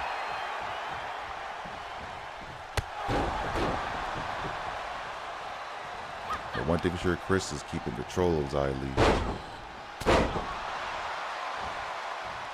But look like the combination was not enough for Statlander though. Statlander now getting control of Alexa. Oh, and a tilt-a-whirl backbreaker. You know that had to destroy her back just for a second. Anytime you see a move like that, it could be a simple land on the spine one wrong time. And it's just, that's it. Oh, but it looks like Statlander going for this unique submission, the same submission she used on Piper Niven last week. Is she going to tap out Xia Li this early? Looks like Xia Li's able to take the pain, and she's able to get out of it. All right, it wasn't enough just yet. But Chris Statlander keeping the pressure on both her opponents as she takes out Alexa Bliss. And a nice sweep with a leg drop onto Xia Li. That was a nice combination by Chris Statlander. But that's met with just a 2 count. Oh, but Alexa's now just swinging the cane like crazy.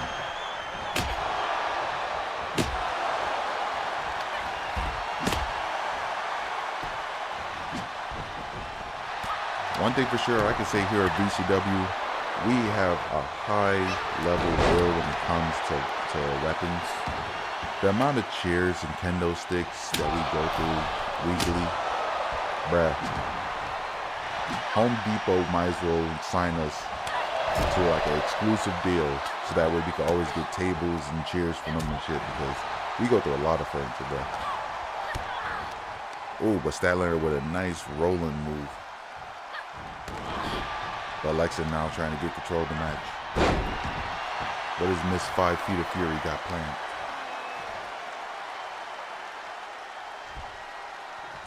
Oh, and the Bliss DDT. Will this be it? She has put away many opponents and won titles with this DDT. But unfortunately, it wasn't enough just now against Chris Statlander.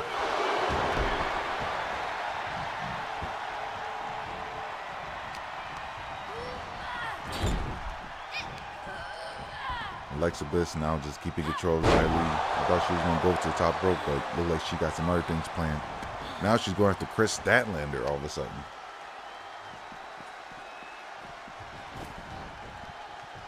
All right, what we got here? What's going on? Oh, okay. All three women are now just going at each other one by one. Who's going to get the upper hand out of these three in this? As Statlander now goes for the pin on Xia Li, only to get a 2 count. Xia Li has been very resilient in this match. That's one thing I can say. So hopefully enough, there might be a chance Xia Li can find a way to win. You never know.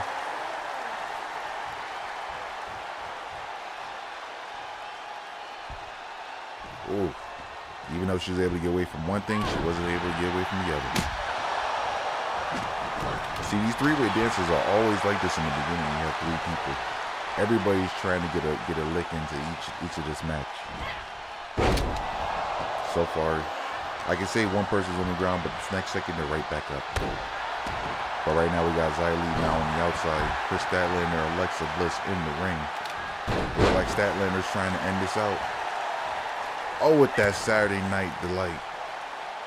Is this going to be it for Alexa? No, only a 2 count. I probably said the name wrong for Statlander's move, but oh, and a pile driver from Statlander onto Alexa Bliss, but Xia Li lifted her up. That I feel like was a dumb move, but then Xia Li with this kick. Is this going to be it? Alexa Bliss hit with 2 big moves tonight. And Alexa Bliss somehow kicks out after a pile driver and a tornado kick. Alexa Bliss must have a head made of straight stone, because, bruh, that usually would take out anybody easy.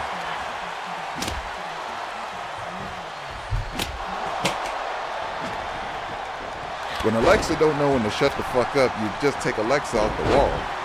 Now we continue on. As Chris Statlander almost gets a victory, she gets only a 2 count.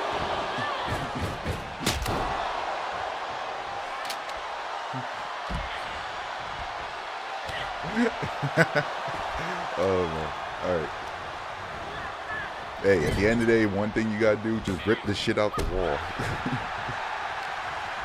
I think that's one thing I like. I got the new, like, outside of wrestling, I got the new Echo Pop, and I got the wall assessment shit, so I can just yank it out the wall if I feel like it now, and I enjoy doing that shit.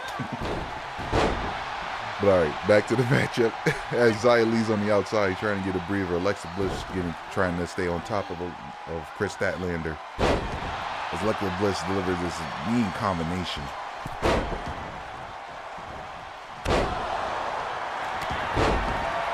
Oh, but a nice leg drop from Xia Li.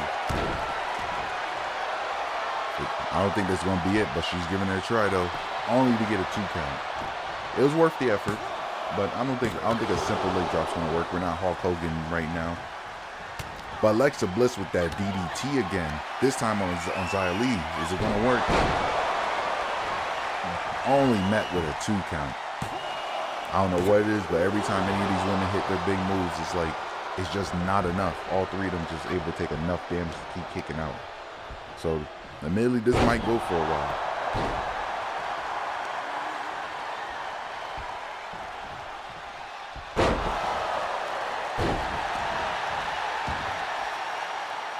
Once again, Xia Li's on the outside. Alexa Bliss and Chris Statlander just going at it in the middle of the ring. Oh, Statlander tried to go for a senton, but Alexa Bliss was smart enough to catch her.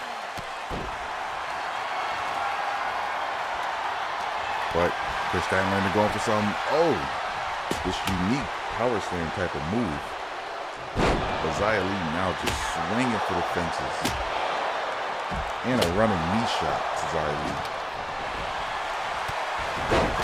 Is this going to be it? She now goes for the power driver, and she does. About to say Chris Statlander did a smart thing, now going for the pin.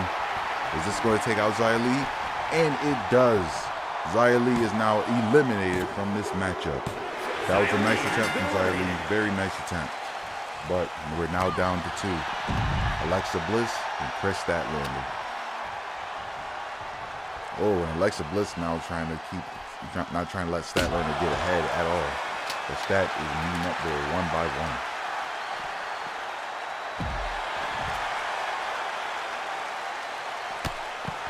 And the strength from Chris Statlander. What's she gonna do? She just drops her opponent on the outside. You know that has to be painful. That's Chris Statlander now delivering some offense onto Alexa Bliss. These two girls better be careful though. The last thing you want is a count out. But honestly, no. I think, never mind. Count outs turned off on 3-ways. My bad.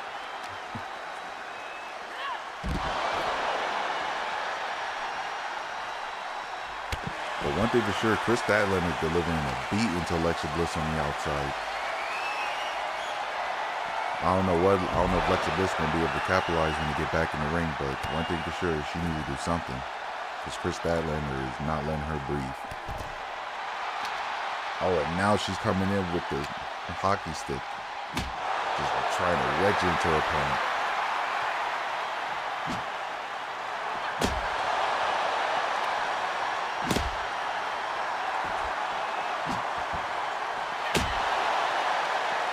Now Alexa Bliss try to get some offense back on. But Chris Statlander reversing it. And she breaks the hockey stick over the head of Alexa Bliss.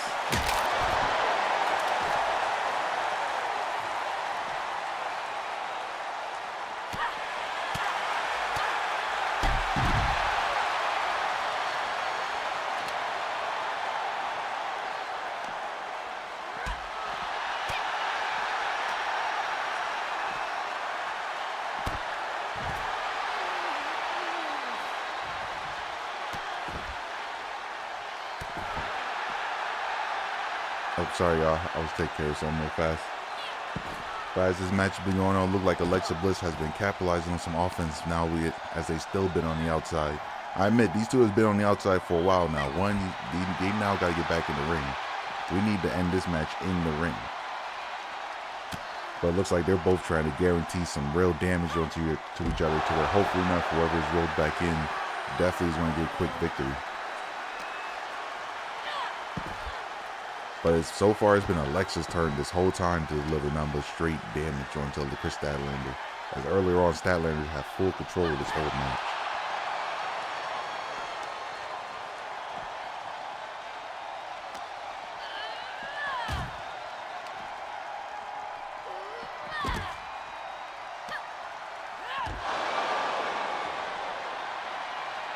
But Chris Statlander with this unique move on the inside. Outside, you know that had to wear down Alexa Bliss even a little bit. But one thing for sure, Stats now trying to get control of this match. The refs should really advise these two more often to get back in the ring, even if there is no count out. But these two just rather fight on the outside the whole time. Alright, what Chris is going for? Look like Chris is looking for someone under the ring. And try to just start raiding kendo stick shots.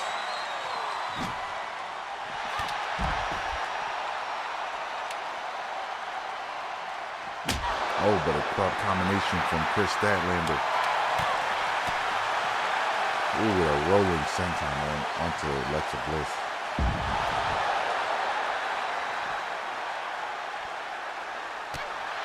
I can say this, so far this match has been probably the most hardcore type of match there is. These two, the second they've been on the outside, they have not gone their back.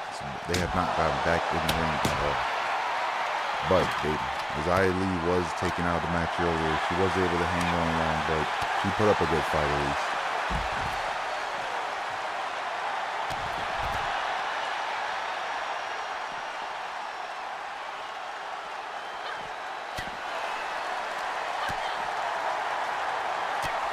Oh, and a reverse. I'm about to say a Russian leg sweep into some punches on the outside. That's a nice combination, not gonna lie. That's something very, very damaging that you can always use.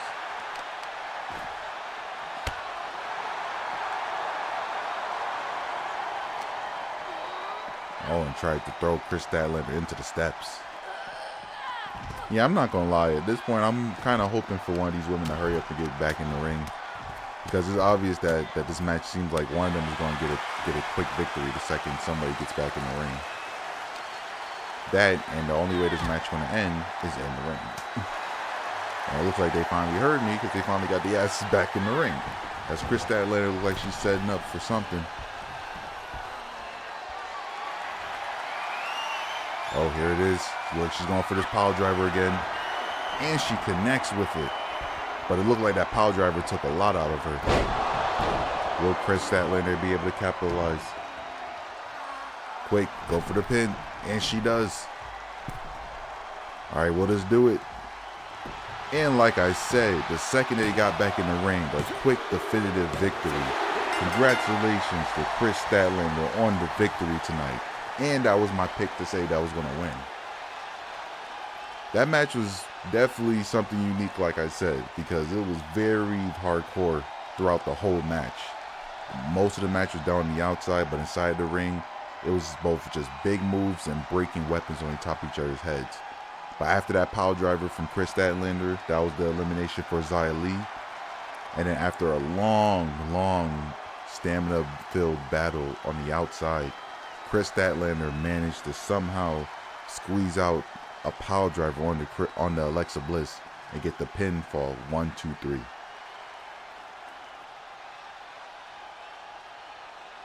Congratulations to Chris Statlander on her victory tonight. That was a hard-fought three-way battle.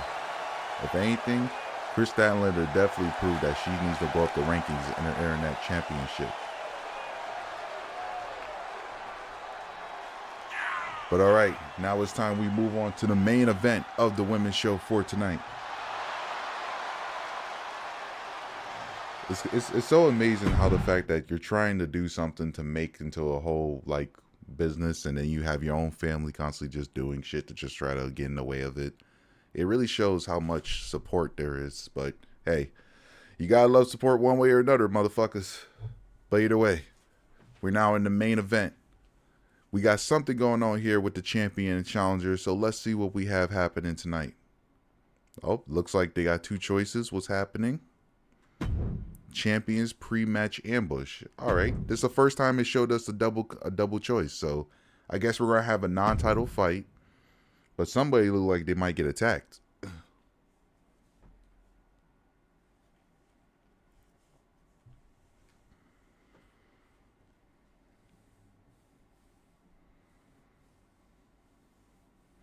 All right, oh my God, as Rhea attacked Charlotte Flair not once but twice. She attacked her last week after her match, and now she attacked her before her match. One thing for sure, Rhea Ripley is making it known she is not taking Charlotte Flair serious at all.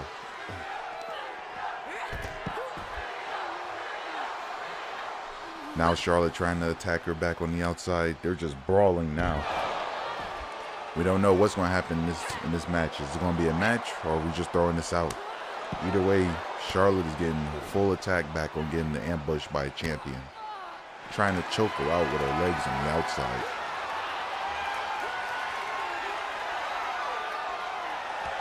But Charlotte now throws her into the ring. And the match is happening. We are now having a non-title match with these two. Again, at VCW Hot Box, that will be next week here on VCW. Next week, we will have VCW Hot Box pay-per-view where these two will be challenging each other for the VCW Women's Championship. But tonight, it looks like Shayna Baszler wants to, It looks like Rhea Ripley wants to continue to soften up her opponent, especially with this big dive over the top rope. One thing for sure, the succubus of Judgment Day wants to make sure she stays on top, because you know what Rhea says, mommy's always on top. I would never feel like that phrase come out correctly out of a man's mouth. Like, it just feels weird always saying. But nevertheless, when you're a fan of Rhea Ripley, what can you do? You gotta just be a fan.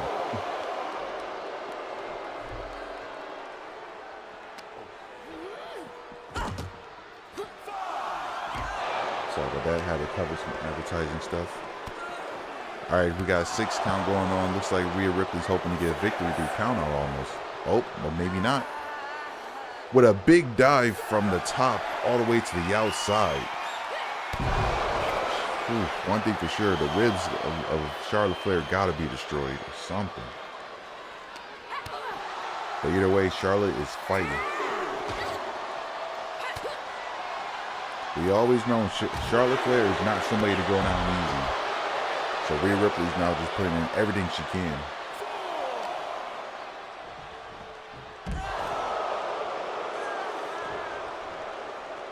But yes, like I said before, next week here on the Blade Franco Plays channel, we will have VCW Live pay-per-view, the first pay-per-view VCW Hot Box.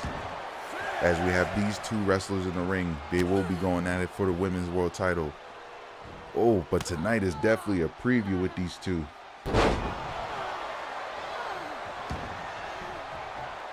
Alright, one thing for sure, this match has definitely gone back and forth. Like, I haven't seen a point of trying to call whoever, because somebody's always getting ahead of somebody else.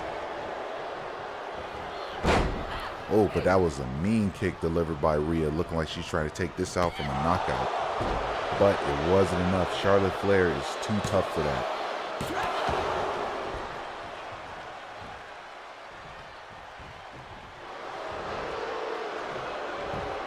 Oh, but Charlotte Flair with a chop. Looked like she's going for the natural selection onto Rhea Ripley.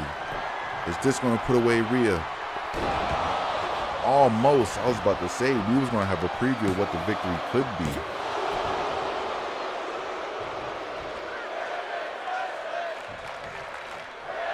Ooh, but Charlotte's making sure she's staying on top of Rhea, especially after that suplex.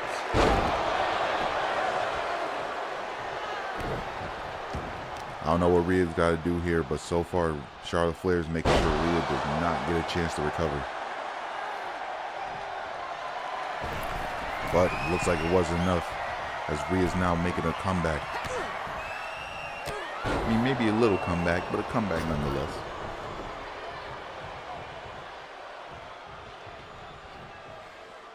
Oh, but what's Charlotte going for here?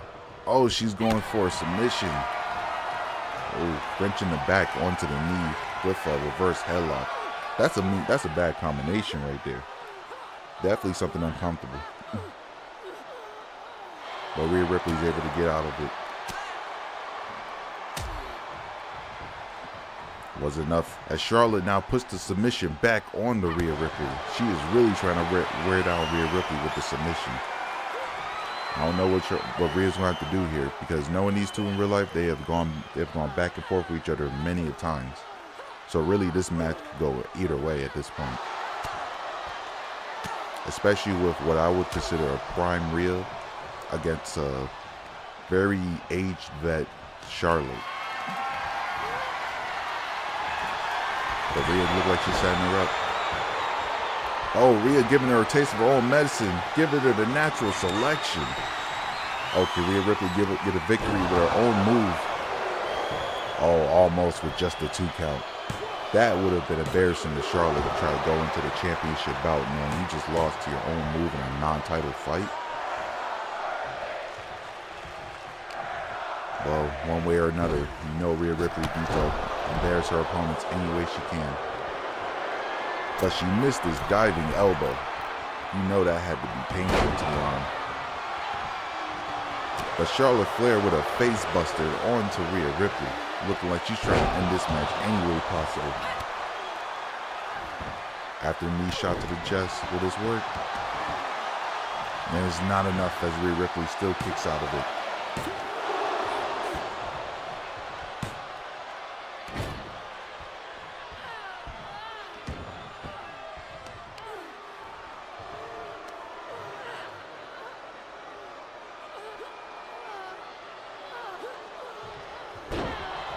Charlotte now keeping control of the match. What is Charlotte going for here? Well, she's going for that moonsault, and she lands it. But she's not going for the pin, so she must know that's not enough to take down Rhea. But it's still a good move nonetheless.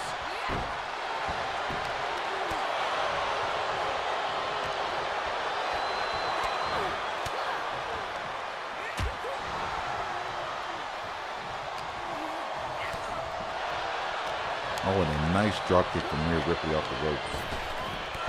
I'm not gonna lie, y'all. Just like y'all, I'm in amazement of this match, really. So I'm just taking it in more, just watching this. But this is a great preview as we get before their championship bout. As Rhea Ripley looking like she wants to do anything to weaken her opponent to make a match easier at the pay-per-view. But you know, Charlotte Flair, you gotta do a lot more to put her down. Just like her dad, you gotta almost kill her in order to get victory. But once again, with this mean submission on the outside, even though she can't tap her out on the outside, she's gonna do anything she can to wear down Rhea Ripley, which is very smart at the end of the day.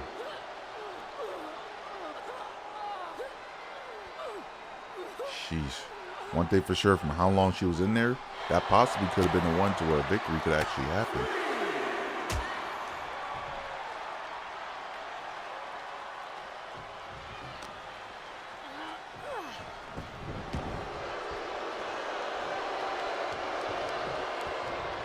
Ooh, Charlotte with this nice leg drop.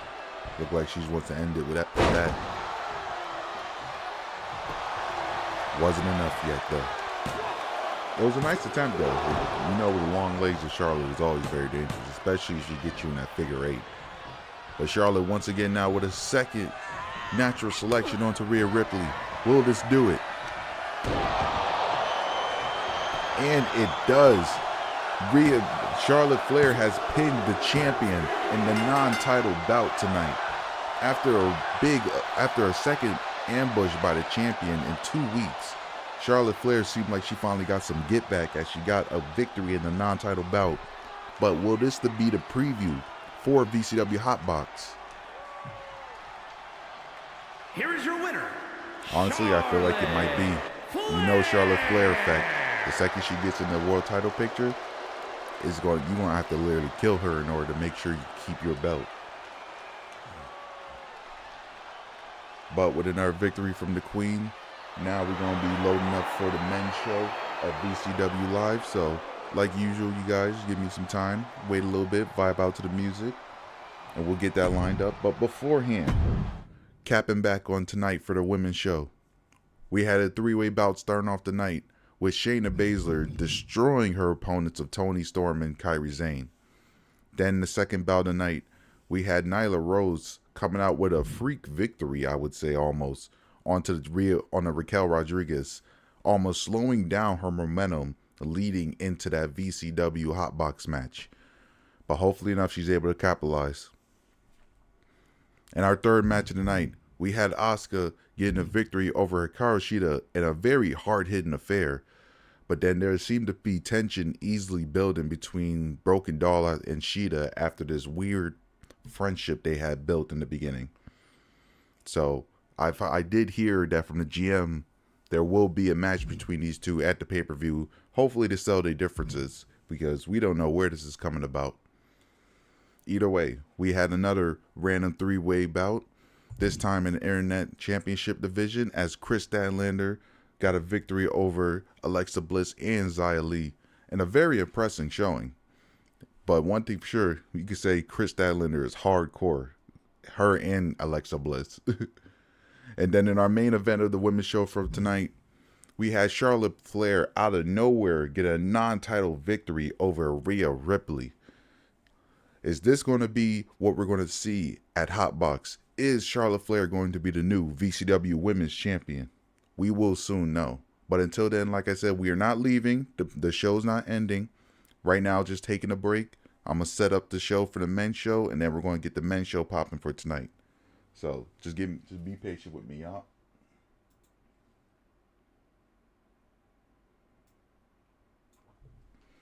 But like always, if you're enjoying the show, like, subscribe, follow, all that good stuff. Share with your friends. Put a thumbs up. And of course, chat. Let me know in the chat how y'all feel about the show so far. How y'all feel about the night? Is everything going the way you think it would, or is everything just going interesting?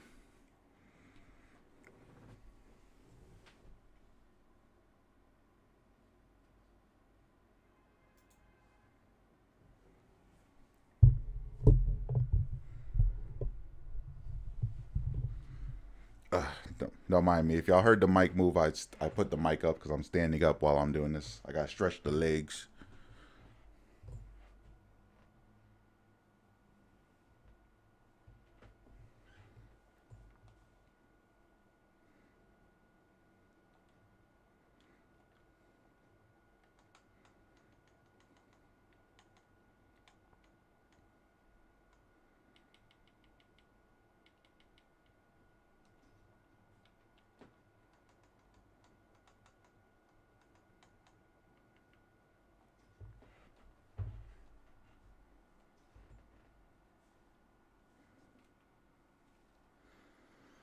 I will say so far, the first match of the night that will be for the men's show will be something of an involvement in the rivalry between Tetsuya Naito and the Intercontinental Champion Carmelo Hayes, which these two will be facing off at VCW Hot Box for the VCW Intercontinental Championship.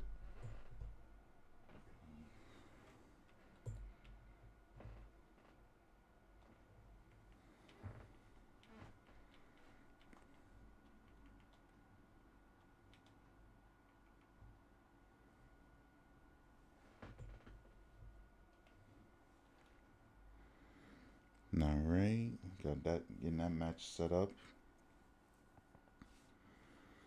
But like I said, you guys are always welcome to talk among yourselves if you feel.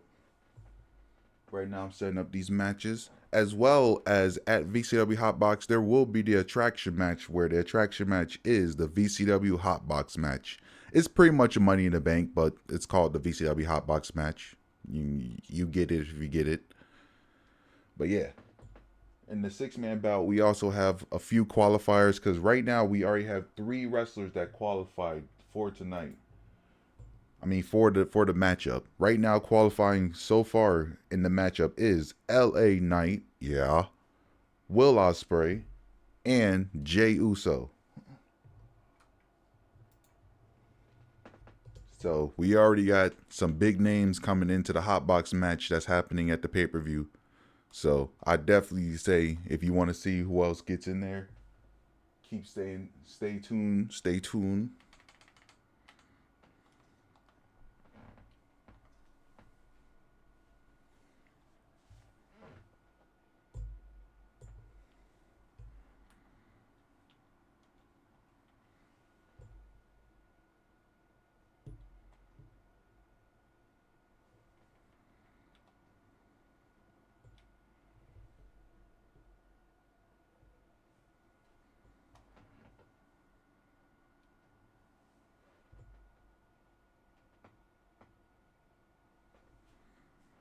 All right. Luckily, that one was preset for me. Cool. Swerve page white.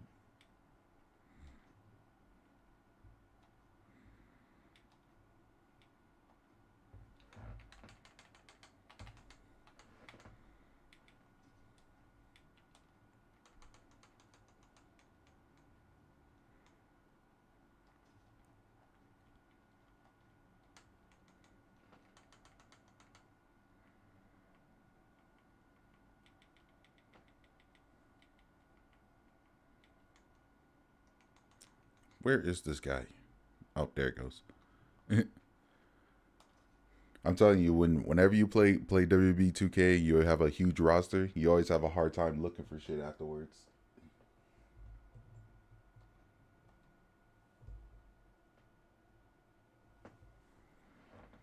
All right, and of course, for those that's been watching and keeping up, every week there is always a VCW title match on the VCW show, and even though the pay-per-view is the same week, we will still have the TV title match tonight. So the current champion, Zack Sabre Jr., will be defending his television championship against Miro. And of course, whoever wins gets to go on to defend their title again. at VCW Hot Box. It may seem like a lot of work, but I like to make the TV title the workman's title in a way. Like, no matter if you're a face or a heel, that belt has to be defended every week on VCW television. And if you try not to defend it, I will happily strip that shit from you.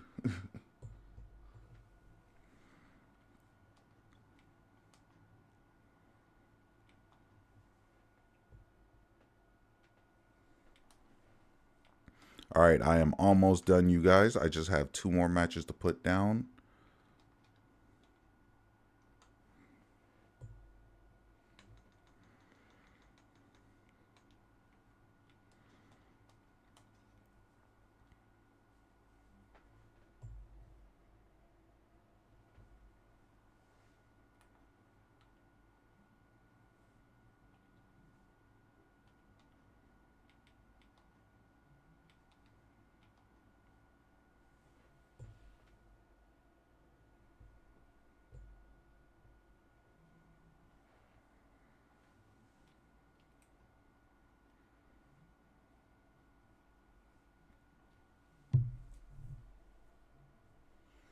All right. I thank you those that chose to be patient, and I thank you anybody that chose to show up for the wait. It is now time for the men's show, VCW Live. Now let's check the lineup.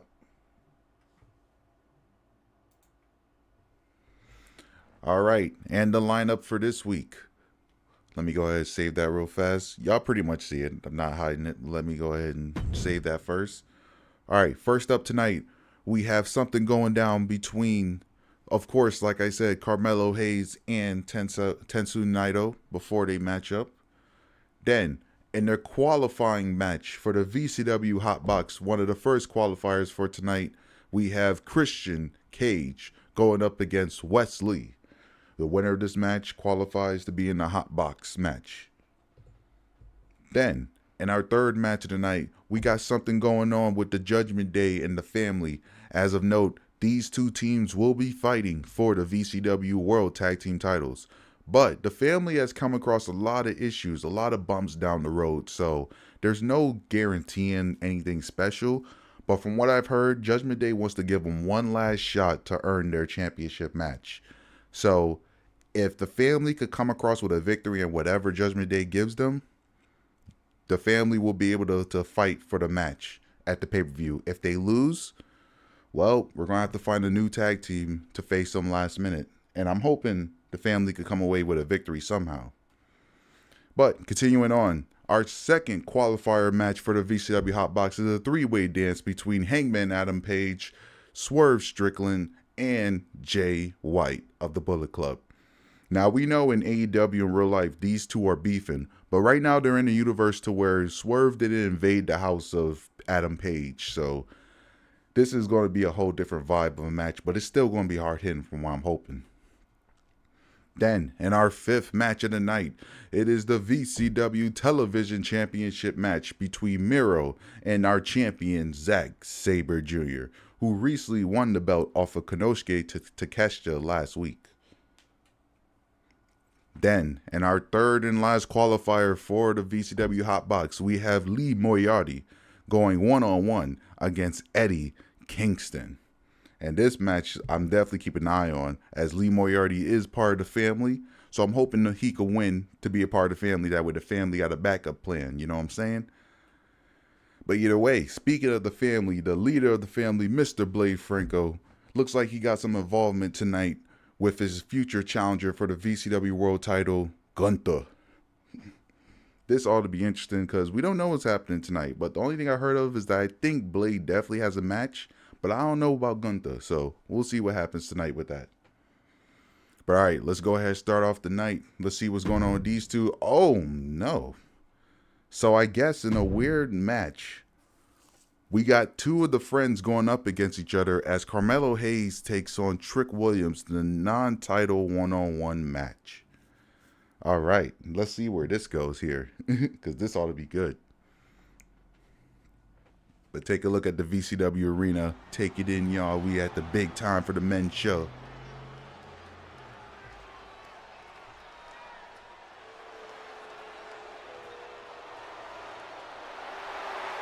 The following is scheduled for one fall, making his way to the ring from Boston, Massachusetts, weighing in at 210 pounds, the Intercontinental Champion. It is him, Carmelo your VCW Hayes. Intercontinental Champion, Carmelo Hayes, making his way to the ring. This is a very interesting affair because I'm pretty sure he wasn't expecting this, to where Carmelo Hayes has to have a non-title fight against his own homie, his boy, his pretty much his tag team partner, even though they're not a tag team officially, Trick Williams. But one thing for sure, Carmelo Hayes either way kind of needs this match, and he needs to get a victory. Lately, he's been having some bad luck with Nile lately. Nile being able to get 2 non-title victories over Carmelo Hayes, making it almost seem like Carmelo Hayes' title reign is just almost a fluke. Like, there's no reason for him having this belt. So, hopefully enough, if Hayes wants to prove him wrong, he's going to have to prove him tonight by even taking out Trick Williams in a one-on-one match.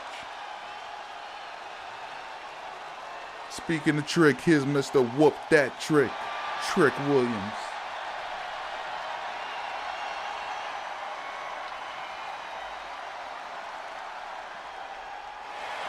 And his opponent from Columbia, South Carolina, weighing in at 205 pounds, Trick Williams. Oh yeah, don't mind me, I'm just catching a drink real quick. Get you some Gamer Subs. Gamer Subs the real deal. Look here, advertisement, you don't talk over me, I talk over you. But yeah, get you some Gamer Subs, y'all. Not a paid advertisement, but just me saying it, because Gamer Subs, that shit definitely got me energized to keep me on for tonight.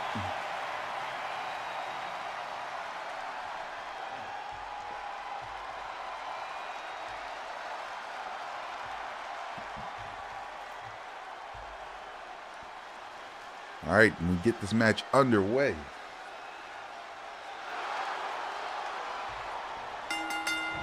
Right now, Hayes almost putting a beating on Trick, but Trick's not having it. This ought to be interesting, because in real life, right now, these two are having a weird moment to where we know we're going to get a rivalry with these two. So, if anything, we can say here at VCW, we decided to give you a preview of what this rivalry is with these two. As Trick is being real smart, trying to keep control over Carmelo Hayes. One thing for sure, if Trick was to somehow get a victory over Hayes, that definitely would give him a shot at the Intercontinental title in the future, even if Carmelo still isn't the champion. So Carmelo really has to keep this in mind. If he wants to be hopeful of walking away with his belt, take out any future contenders. But Trick Williams looks like he wants that belt. He wants a shot. In order to get a shot, be the champion in a non-title fight.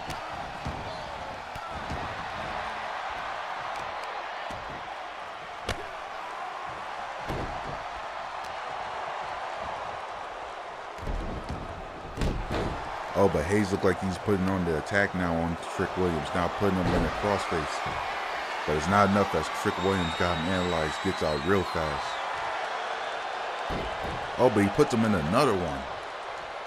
Trick Williams better do something here. If he keeps letting Carmelo Hayes do this, Hayes might get a submission on him. And since Hayes ain't known for submissions, so that would be unique.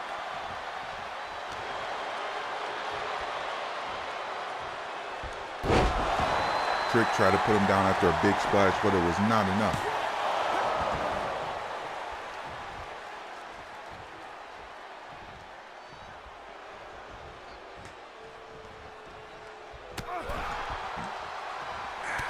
Damn yourselves, that shit delicious. Oh, but a Trick Williams, that back kick. But now these two are going at it, just fighting. Trick Williams now giving a fight to Carmelo Hayes. And Carmelo Hayes looking like he can't deal with this fight. He's trying to lead the fight now. If I was Trick, I would go out there and stop him. But it looks like he's letting Hayes walk away. Hayes don't want the smoke from the looks of it. But here's Naito cutting him off and bringing him back into the match. Luckily, it's no DQ, so the man wasn't disqualified for that hit to the face. But Hayes now back in the match, getting attacked by Trick Williams. but only for a 1 count. I don't know what Hayes' plan was. I don't know if he was trying to psych out his opponent, but he got psyched out by his future opponent, though. Trick Williams with that spinning kick. Only get a 2 count. Carmelo Hayes. Like I said, this will be embarrassing for Carmelo Hayes. Already 2 losses and 2 non-title fights against your future opponent. And now you're fighting your boy who, if he beats you, he can have a shot for your belt.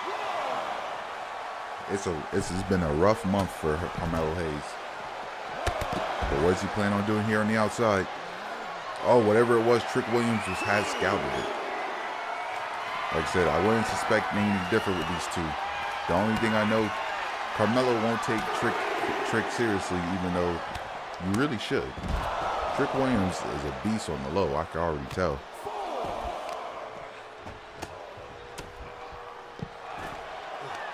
Alright, give me a second as I sit my happy ass like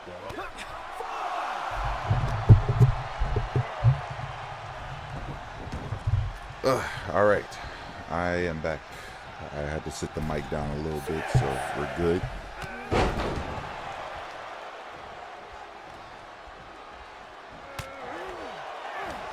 Oh, just had to check the volume real quick. Sorry about that. Carmelo Hayes looked like he's set up for something. Is he going to try to finish him? And he is with that flying leg drop onto Trick Williams. Will this be it? And only a 2 count. It was not enough to put away Trick. But that shows you right there. He will usually try to put the big stops on his friend in order to get a victory. But when you're in that ring, your competitors, no matter what.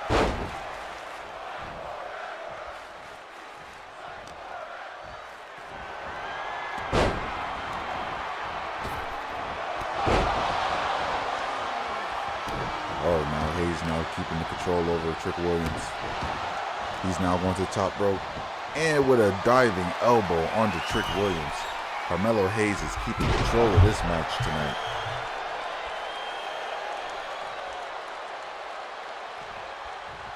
Trick Williams looks like he's finally woken up after taking a beating so far from Carmelo Hayes. But Hayes continuing the aggression on the Trick Williams.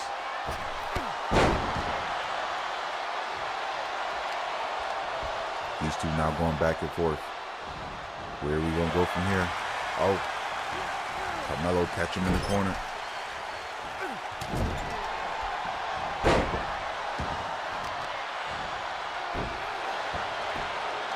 Oh, and that running drop kick to the face of Trick Williams.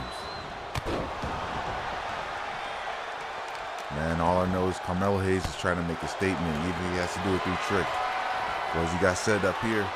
Oh, you catch him with that turning cutter. Will that do it here?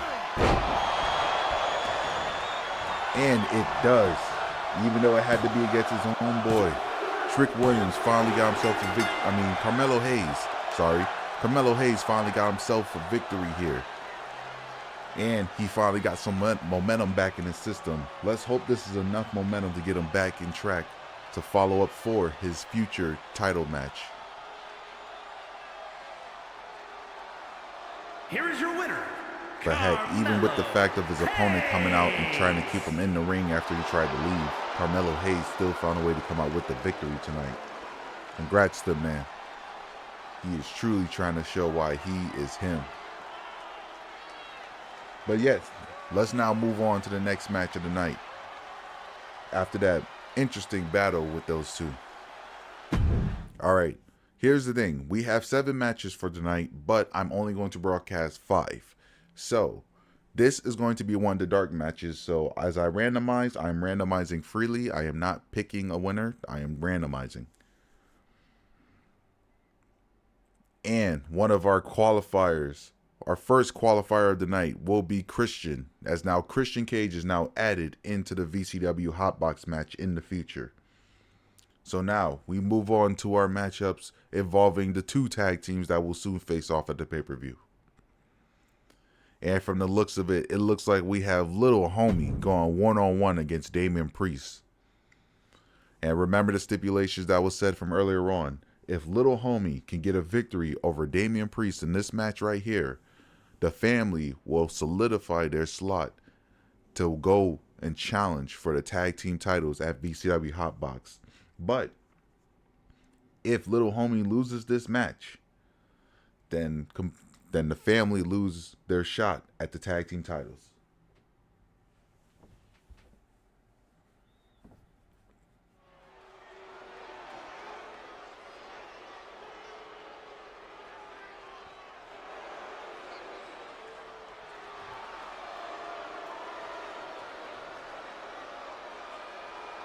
Now we have one half of the tag team champions making his way to the ring with his partner.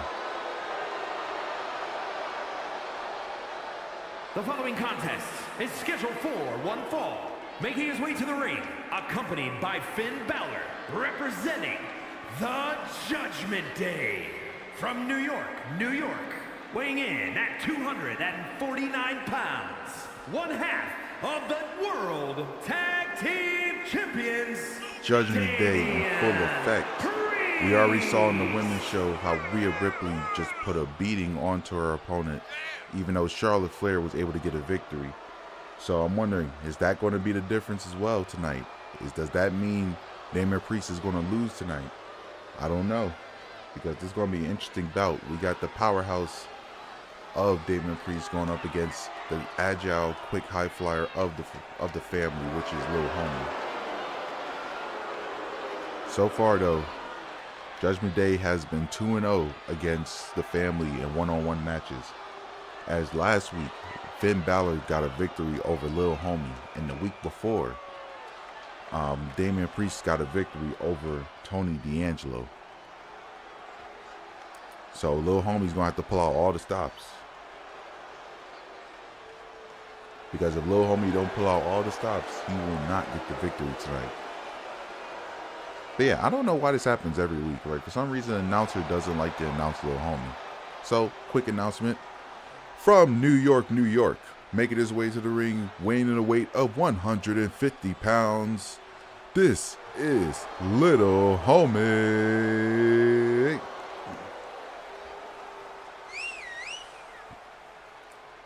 Lil Homie makes it clear when he comes to the ring, he's only about three things: winning the match, showing out for the women, and getting that paper.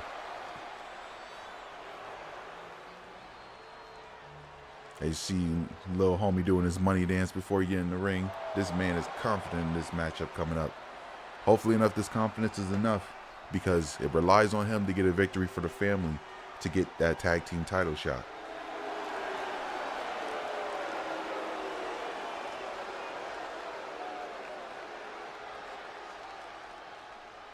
But like always, I hope you guys are enjoying the show tonight.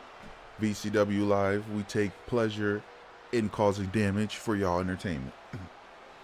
But the match now kicks off. Lil Homie trying to start off strong,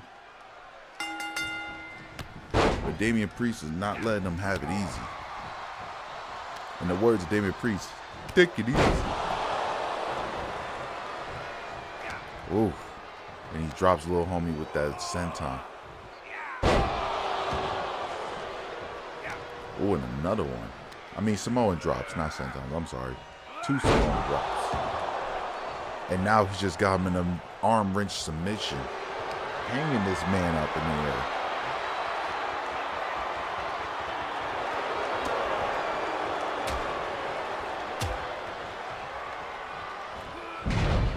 Oh, but Damian Priest is giving the fight to Lil Homie, not giving him no chance to get ahead in this match.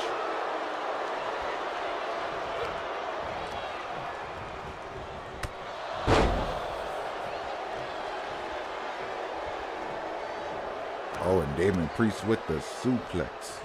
It looks like Priest is trying to put away Lil Homie early in this match, but only met with a 1 count. Trust me, Lil Homie's small, but he's resilient though. He will take a beating and a half before he takes a loss.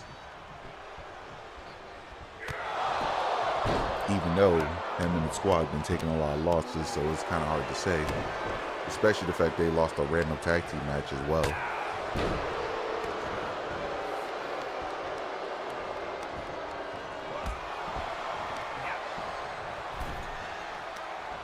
Oh, but another flying forearm from the ropes. Either way, it looks like Damian Priest has control of this whole match altogether, trying to change the tides for everything in Judgment Day. Rhea may have a bad night, but the tag team champions are not trying to have a bad night at all. Oh, and it looks like he's setting up for the Rager's Edge. Is he going to get this?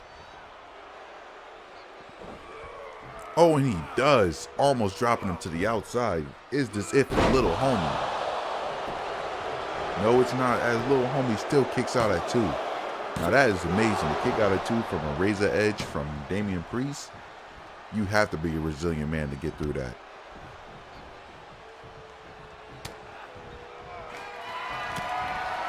But even though Little Homie shows resiliency, he's not showing much offense.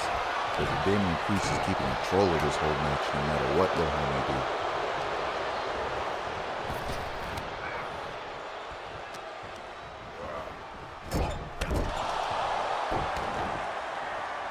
Now Little Homie doing whatever he can, trying to attack the leg of Damian Priest. One good way of always trying to take down the big man of any, just try to go for the legs.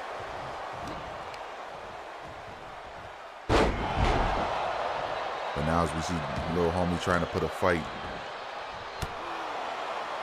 Ooh, and another quick DDT onto Damian Priest. Hopefully Little Homie's able to make a comeback in this after a hellish beginning. But he's already gone for the cartwheel elbow, which did not connect. But Damian Priest looks like he's going to return the favor with the South of Heaven chokeslam. Is this going to be it for Little Homie? No, it's not, as he just kicks out at 2 again. Damian Priest is putting down Little Homie in this fight. So far, I don't know what Little Homie's going to have to do, but he's going to have to pull out something amazing in order to beat Damian Priest. Because he has to remember, it's up to Little Homie to win this match for him and the family to get a tag team bout for the tag titles.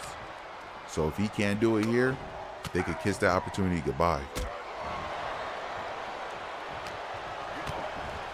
Little Homie now looking like he's trying to do anything now.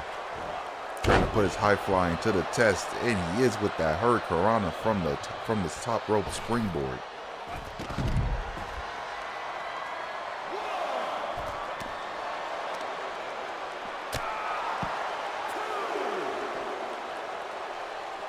Little Homie now climbing up again. What he got planned here? Oh, and a flying elbow crossbody onto Damian Priest. See, now this is what you're supposed to do as a smaller man. Just keep using your high flying to your advantage. But Damian Priest is now just putting him down again, trying to slow him down. I mean, that's all Damian Priest really can do, because, like I said, he had control of this match the whole time. And Little Homie is just doing anything he can to get back. Now he's taunting on the apron. What Little Homie plan on doing? Oh, and the rolling X Factor onto Damian Priest. But now Finn Balor distracting him, giving Damian Priest a chance to breathe. And I guess it was just enough. Oh, as he tossed Little Homie like a rag doll from corner to corner. Now go for a pin, only for a 2 count. So far, much respect to Little Homie. He is surviving this fight against Damian Priest. But it might not be enough after another South from Heaven chokeslam. And it is a wrap.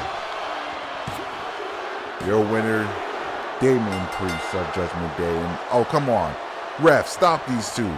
Oh, he's threatening to hit the refs. Can we get some security? Something. And here comes Tony D'Angelo saving his partner. Tony D'Angelo doing the right thing, saving his partner from getting attacked. I don't know why he wasn't out there the whole time, but at least he was out there now to save his tag team partner. But man, I don't know what this means for the family. The opportunity is pretty much gone just from the fact of all that. But either way, maybe they could come up with something after that attack that happened. We will have to see until then. But next up, we have our second qualifier of the night, which this one we will watch. Our second qualifier of the Hot Box ladder match. We got Adam Page taking on Swerve Strickland, taking on Switchblade Jay White in a 3-way elimination.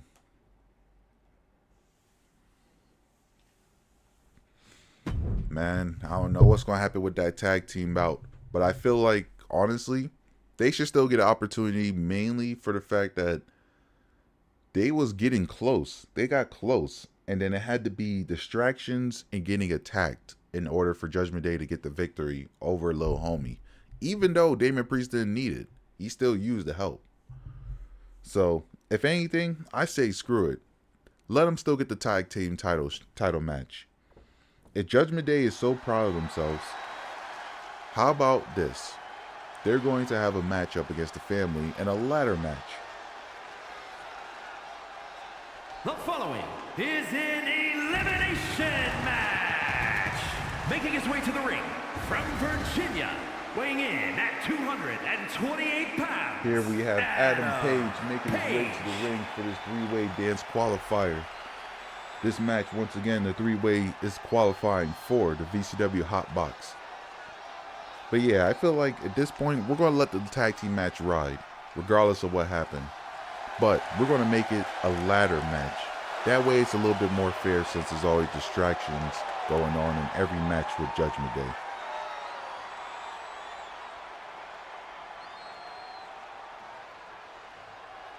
But as Adam Page get ready. And his opponents, first representing the Entourage from Tacoma, Washington, weighing in Swerve at 201 Strickland. Look, if I could play any theme song and not get like a DMC claim, I would love to be able to play Swerve Strickland entrance when he comes out. When I swerve, when I drive, when I swerve. Yo, honestly, that shit is hard, honestly. Like, if you listen to it outside wrestling-wise, it makes a good song, like, to just bop to and, you know, vibe out on something.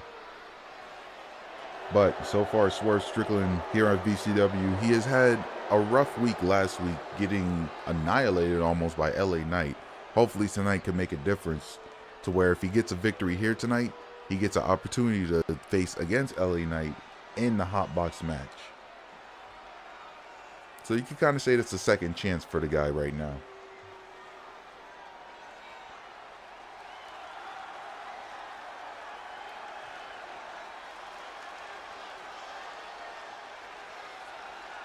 And representing the club from Auckland, New Zealand, weighing in at 220 The leader of Bullet Club Gold is here.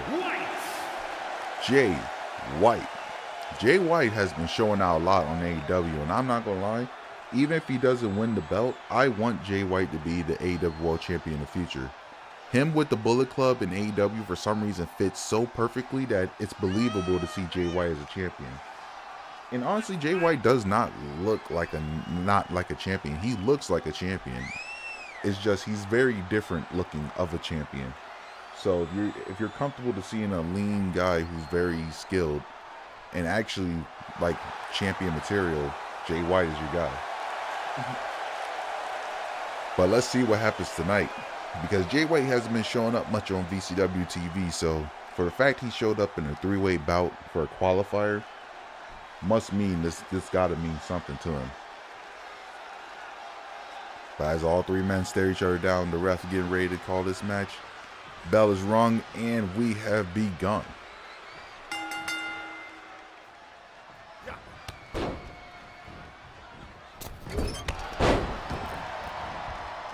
Now, like always, these three-way bouts start with everybody getting their licks in. As of course, all three men are trying to get the advantage, because it may be an elimination match. It is an elimination match. There still has to figure out who's the last man standing, who's going to go into the VCW Hot Box match. Because right now, in the Hot Box match, we have LA Knight, Will Ospreay, main event, Jey Uso, and now we currently have Christian Cage in that lineup. So which one of these three men is going to join these four in the ladder match? As we got this nice release fall away from Adam Page. But Jay White comes to just meet him up. But here comes Swerve now trying to take on Jay White. Oh, what he got here? He is just bending this man. I don't know why that wasn't checked for as a submission, but hell, I know that had to still hurt nonetheless. Adam Page is now trying to dominate this match as he's trying to take out Jay White. Jay White still kicked out. Oh, and the kendo stick to the head.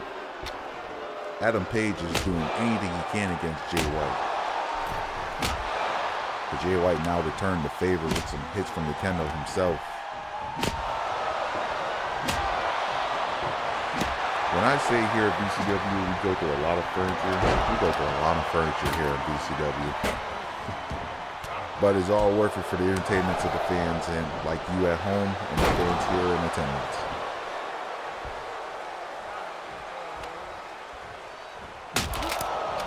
Jay White now just getting on top of Swerve as Adam Cole is now out. Adam Page, not Cole. Adam Page is now sitting outside. Sorry, I was looking at my chat wall, knowing the last lines is asking about Adam Cole. But now Adam Page just getting his breather on the outside. Hangman, fuck it, just remember Hangman.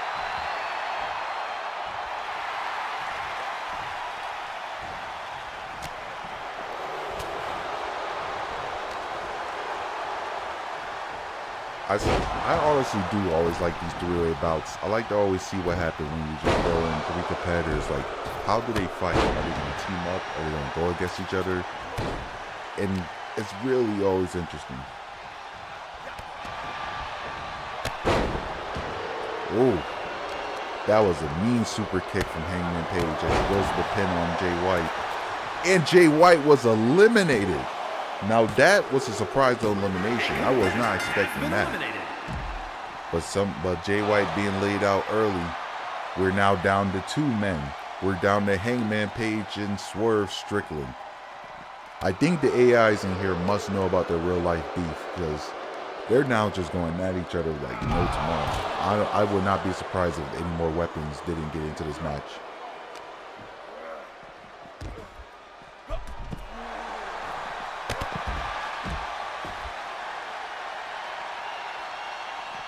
Hangman Page now just giving a beating to Swerve on the outside with that knee to the head. But Swerve will return the favor with that rolling foot stomp. That looked like it put down Hangman a bit. Swerve's now trying to get control of this match with another Hurricanrana after a mean kick combination. Throwing him now into the barricade. Swerve is trying to get control, but Hangman returned the favor with that boot to the face. These two are getting very violent on the outside. But heck, every match we've had on the outside got violent. But now Adam Page going for the roll up, only for a 1 count. Wasn't enough for Swerve.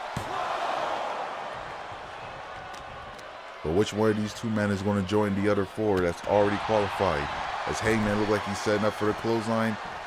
The buckshot lariat has connected. Will this be the victory? No, it's not, as Swerve Strickland was able to kick out of of that lariat. It's been a long night, y'all. As a commentator, you already know when it goes, it goes. So far, Swerve Strickland staying in this match with a running knee shot. Swerve wants to win this match. He needs to get into this hot box match. Adam Page will always have a chance, but Swerve feels like he's going to have much opportunities if you don't try to break through with something.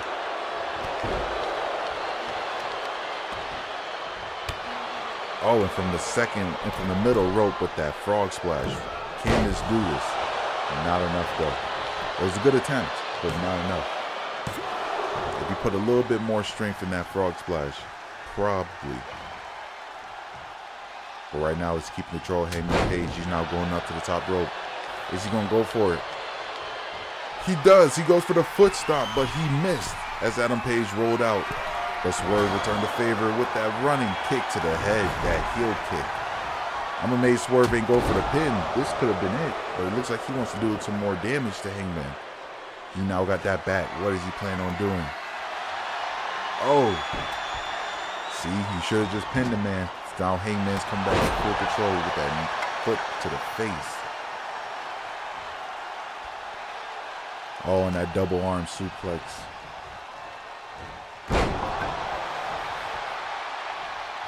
Adam Page looked like he's trying to get control of this match after earlier. With that pop-up powerbomb, looks like he's getting what he wants. And now with the raining bat shots too. Wait, that didn't sound right, pause. Raining shots from the back onto Swerve Strickland. That sounds a little better. But now Swerve working on that arm. Definitely something smart to do. Work on the arm so that buckshot lariat doesn't take you out.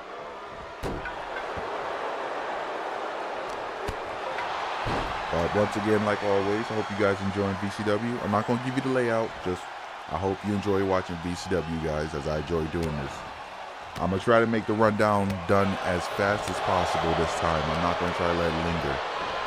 But I need y'all to continue to help me support this because I want to keep doing this as long as possible, even on to the next games. But it looks like Hangman was getting ready for the next buckshot lariat, but he didn't see a good amount of movement in that one. But what Hangman doing as Swerve is sitting on the corner? Hangman just standing there with that table. I guess he was trying to meet up with Swerve, but wasn't fast enough. Oh, but Swerve with that backbreaker onto Hangman Page. And now an elbow shot. Look like Swerve might be trying to go again to end this match. And he does with the double foot stomp. Will this be it? Will he finish off Hangman Page? No, he does it as Hangman Page kicks out. See, tonight on AEW Full Gear, Hangman Page and Swerve Strickland are going to be going at it in a Texas death match. That match is going to be something brutal, especially as Hangman Page, after he delivered probably his best promo of all time on Swerve Strickland. But I have confidence Swerve might come out with that victory because, you know, it's more in Swerve's wheelhouse, but Hangman got a newfound aggression with him. So I really expect to see anything happen.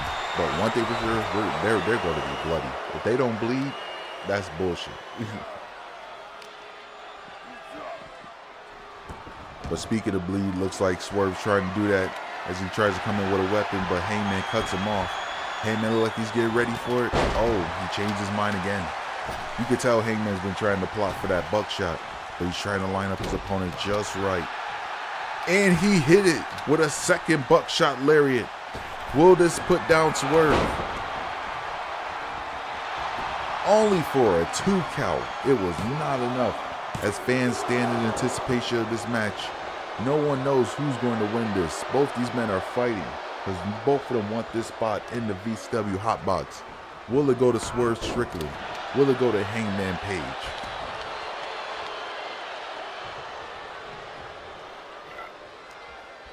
Swerve with the bat, laying waste to Adam Page. Adam Page needs to do something here. Oh, and he does with a super kick. Oh, he's calling him up. A third buckshot lariat. Can he hit it? And he does. A third buckshot lariat. Can this do it? Will Swerve kick out? No, he doesn't, as your winner. And now the 5th man in the VCW Hot Box match, Adam Page.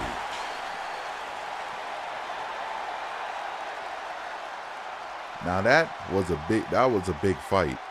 I don't know how Jay White got eliminated so fast, but one thing for sure, once it came down to Swerve and Hangman, these two went at it.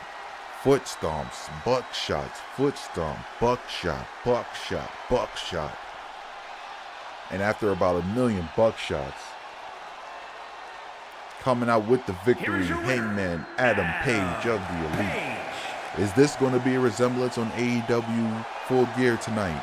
We will never know, but here at VCW, Hangman Page has punched his ticket to get one step closer to the VCW World Heavyweight Championship. Congrats to the Hangman.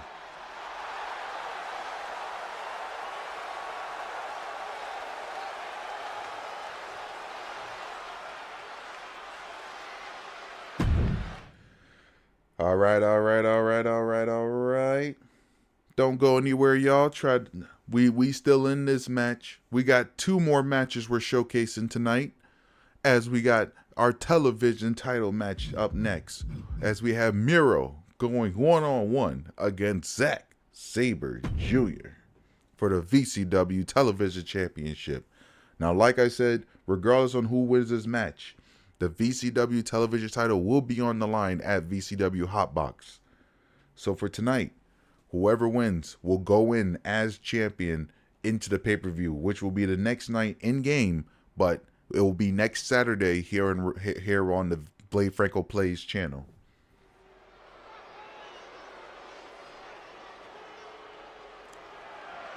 The following contest is scheduled for one fall and is for the World Television. Here we go, y'all.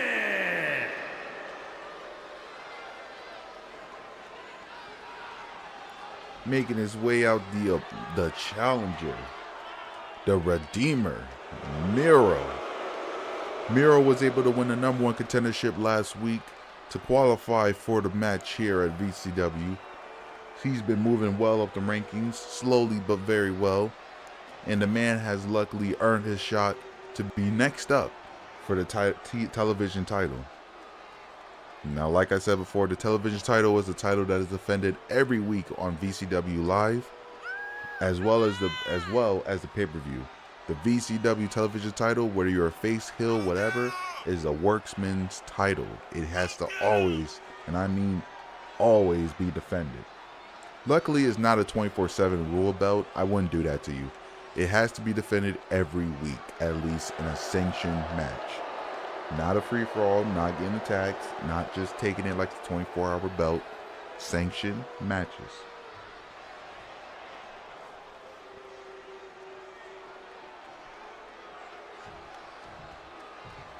But alright, here comes the champion. This man showcased great skill over Konosuke Takeshita last week. And now he stands tall this week with the Flair and everything as your VCW television champion. I will say the man raised up his budget a lot the second he won this belt. Last week he came out no fireworks, just serious. This week he came out serious with the Flair and everything.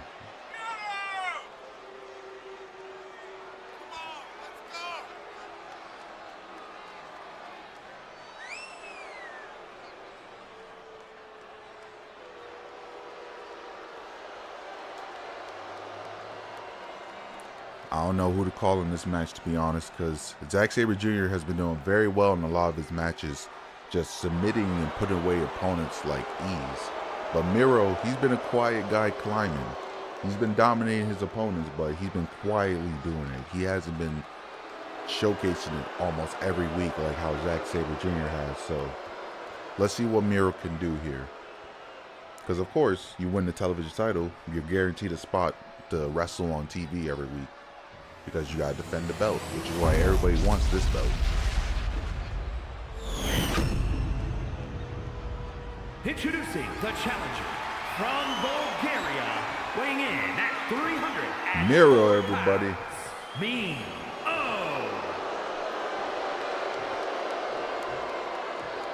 And his opponent from England, weighing in at 211 pounds. He is the World Television Champion, Zack. Your television champion, Zack Sabre Jr. out here. Standing tall, standing proud, holding that belt with pride. And as you see, he takes one more look at the belt before it's defended tonight, hopefully to get it back. Miro taking a look at the belt, of course. This match ought to be good. We're going to have two men that are very technical, but very well at submissions. But we all know the more technical man has always been Zack Sabre Jr., but can Miro capitalize this time? We will see. And the bell is rung. We kicked off the night. And off the rip with an octopus stretch onto Miro. It looks like Zack Sabre Jr. wants to wear out his opponent as fast as he can. Miro needs to be very careful. Zack Sabre Jr. is known to just pick limb after limb if he wants to.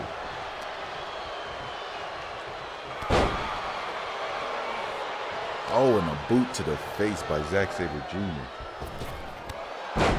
Now just wrenching at the arm of Miro. I almost said Rusev.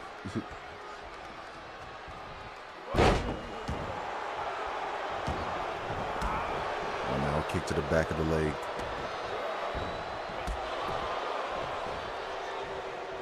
So far, these men are going back and forth for the good in this match. But Zack Sabre Jr. is trying to keep control as he goes for the pin. Only for a 2 count. It was not enough.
All right, sorry about that. I had an important call to deal with, but Zack Sabre Jr. now back again with the octopus stretch on the Miro.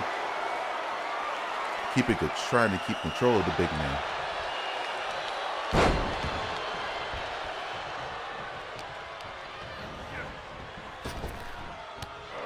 Ooh, but it looks like Zack Sabre Jr. always got something for Miro, which is good, keeping control of him.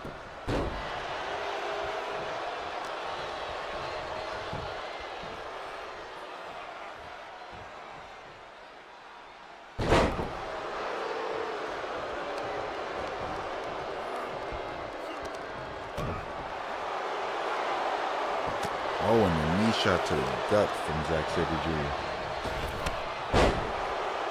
Now he's just attacking every limb of Miro as he can. As Zack Sabre does, he's trying to make sure he keeps his opponent worn down by all of his technical prowess. And now wrenching on that arm from the corner. That has to be painful. Luckily, he's not trying to get himself disqualified, even though here at VCW, no disqualifications. We enforce every rule but disqualification.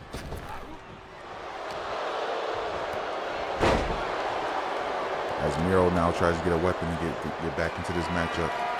Zack Sabre tried to meet him up just to meet a ladder from Miro. One thing for sure, you do not want to run to Miro when he's walking around wailing a ladder around.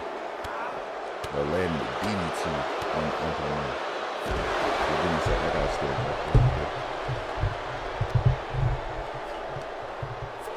Oh, there we go. Remember, don't sit down forever. Always get time to stand up and stretch. Always go for the body. But what's not good for body is having Miro trying to just rip the shoulder off of Zack Sabre Jr. Which he possibly could. The man's beefy. Now Zack looks like he's trying to get him back in the ring before the count's up. And yep, both men are now on their way back into the ring. Miro now throwing him to the corner. Miro looking like he's just trying to keep control of this match. Miro gotta remember he is trying to win the television title. Even though it will be defended the next night. You still want to try to win it tonight if you want to be champion.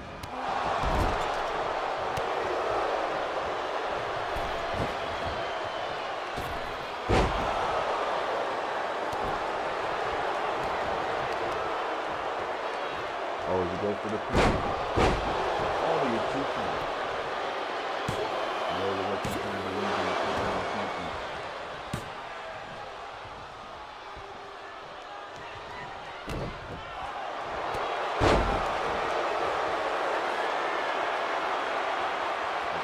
Had to fix something.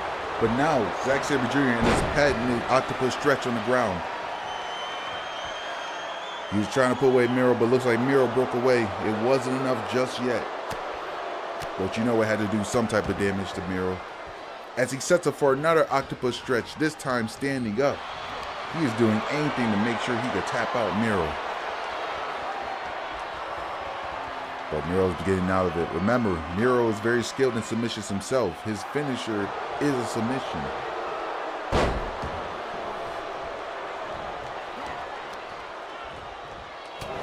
Now Miro trying to drag him back to the middle of the ring. What do you got planned? He's probably going for that game over a lot.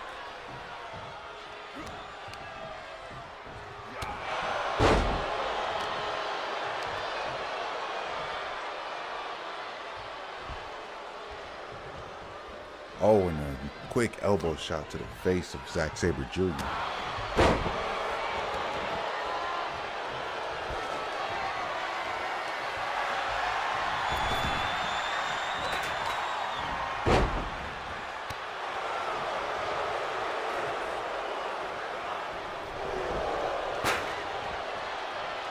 Oh, and just a quick whiplash onto the ground. After that fierce attack, he now locks in the game over lock. Will this be it? Nope, Zack Sabre Jr. was able to slip out of it. Remember, Zack is very skilled himself. So it's just, oh, but the neck crank from Zack Sabre Jr., you know that had to wear down his opponent. Now it looks like he's trying to tie him up again. Oh, extending them shoulder blades. That's one way to just almost rip an arm off his socket.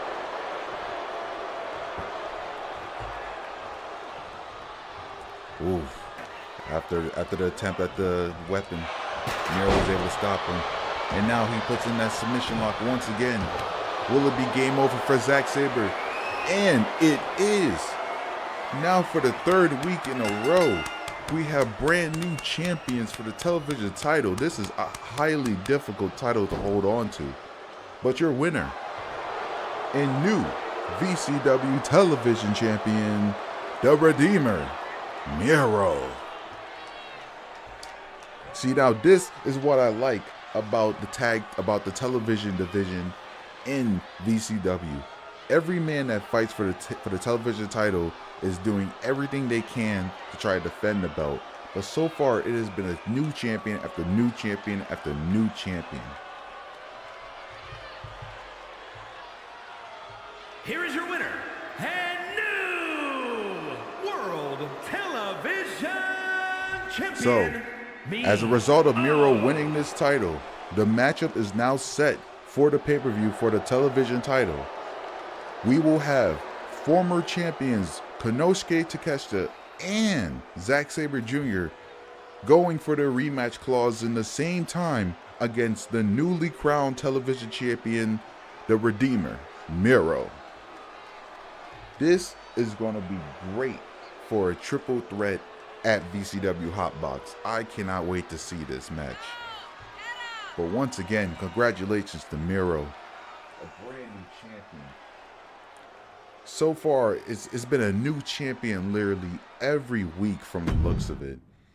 I'm trying to think, how's we gone? So far, we've gone from Matt Cardona being the starting champion to then Konosuke Takeshita getting the belt off of him in his first defense, to then Zack Sabre Jr. taking the belt off of Konosuke Takeshita in his first defense, to now Miro taking the title from Zack Sabre Jr. in his first defense. So right now for the television title, the bigger challenge is who can hold the belt longer than one defense.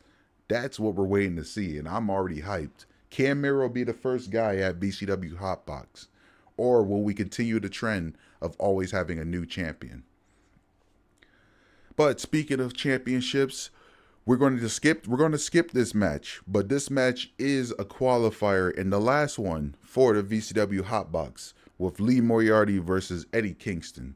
I know I wish I could showcase all the matches, but to be honest, I'm always on a time crunch, and the last thing I want to do is try to showcase every match if it's too many matches on the card.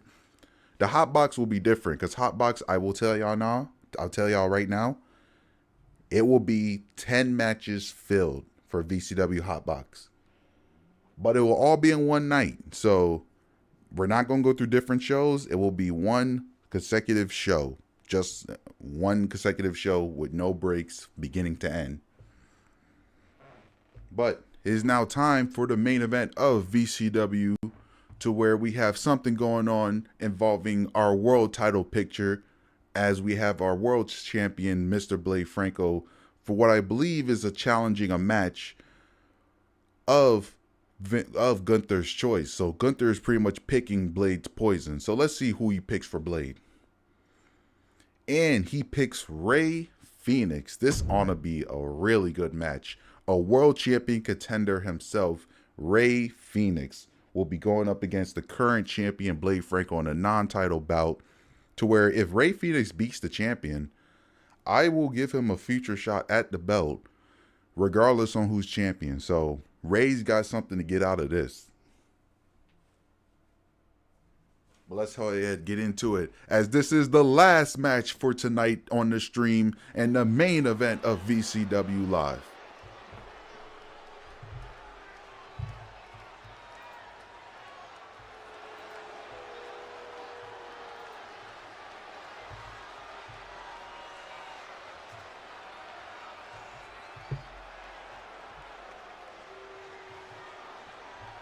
And now we have here our VCW World Heavyweight Champion, Mr. Blade Franco, making his way to the ring. I do say so myself, I look pretty good with the belt. But I will say I was never trying to make myself champion. I just earned it.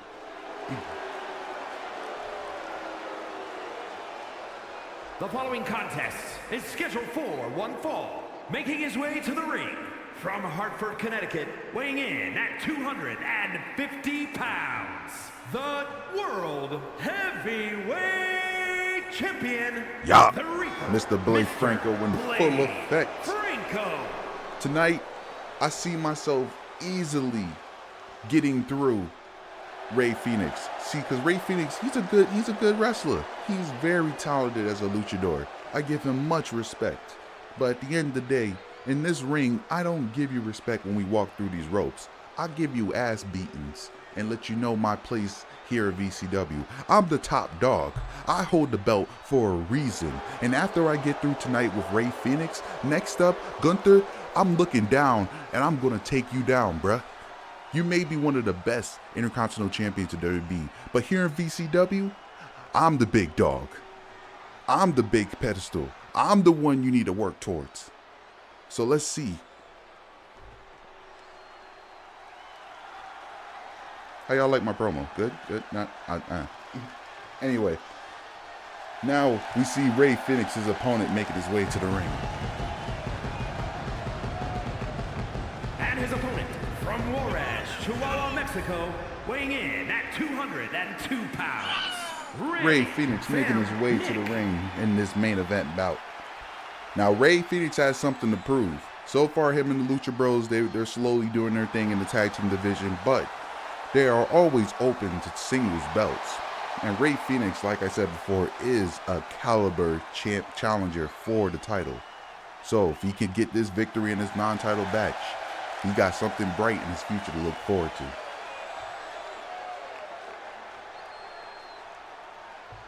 But the match begins with Blade Franco delivering a running knee to the face. And like I've done with all my matches, completely computers are controlling. I have no computer controlling it. I have no controller in this. So if my AI lose, he loses. If he wins, he wins. But Rey Fenix now trying to put in the work on Blade Franco. That's something you need to do. You can't. Franco's another character that you cannot let get control in a match. But Rey Fenix using everything from his agility to his strength to keep control of this match. And with this beautiful leg-assisted arm drag into this leg drop, Rey Fenix is putting on pressure onto Blade Franco. Now, yes, that's my character, but while I'm here on commentary, I'm going to try to do my absolute best to stay unbiased regardless of anything. Even though I always want my guy to win, I can't guarantee that. But Rey Fenix now calling up Franco.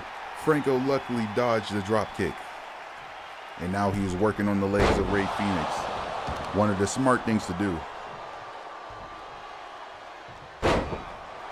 Don't get me wrong. It's always one thing to make sure you work on the leg of a big guy to keep him from staying on his toes. But it's always another good thing to take out the legs of a high flyer so you can't let them get a chance to breathe.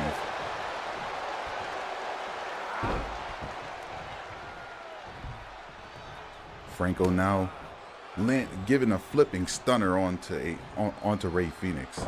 And now leading into a double arm trap knee shot. One thing for sure, Franco is now just trying to brutalize his opponent in any way. Ooh, with this nice reverse Russian sweep. But now Rey Fenix is trying to come back with a combination of his own. As Franco rolls to the outside, what's going to happen here? Rey dived to the outside, only to just be swiped away in the air by Franco. That was a beautiful tope from Rey Fenix, but it was not connecting.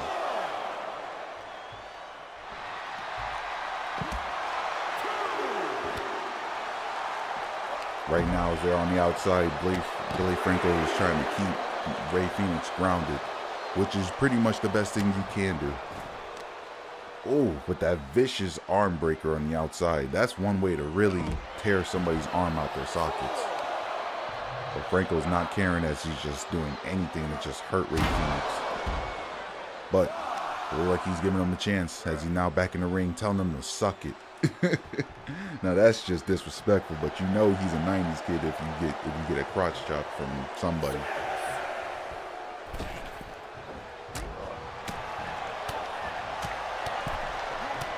Oh, but the drop kick from from Rey Fenix, I'm sorry. Rey Fenix is now trying to get some offense back in this match. Now Rey has a lot to look forward, like I said. If he somehow gets a victory in this match, he gets a future shot at the VCW World title, even if it isn't Franco. But Franco's not letting it happen, as he drops the 808 onto Rey Fenix. Will this take down Rey Fenix? And Rey kicked out at 2. See, now that was almost the end of this match. Blade Franco has put out many of opponents with the 808. So last thing Rey Fenix want to do is let himself be another victim of that. But now Franco from the top, flying splash just a mitch. But Rey Fenix now getting on top of Franco after his miscalculation. Franco's trying to get a breather. Oh, just to meet Rey with a clothesline. See, now that's something smart of Franco. He played with this man around the steel steps just to catch him with a clothesline. While Rey was taunting, he should have kept watch, as Franco had that flying crossbody. Remember, not everybody has to be always high flying all the time to be a skilled high flyer.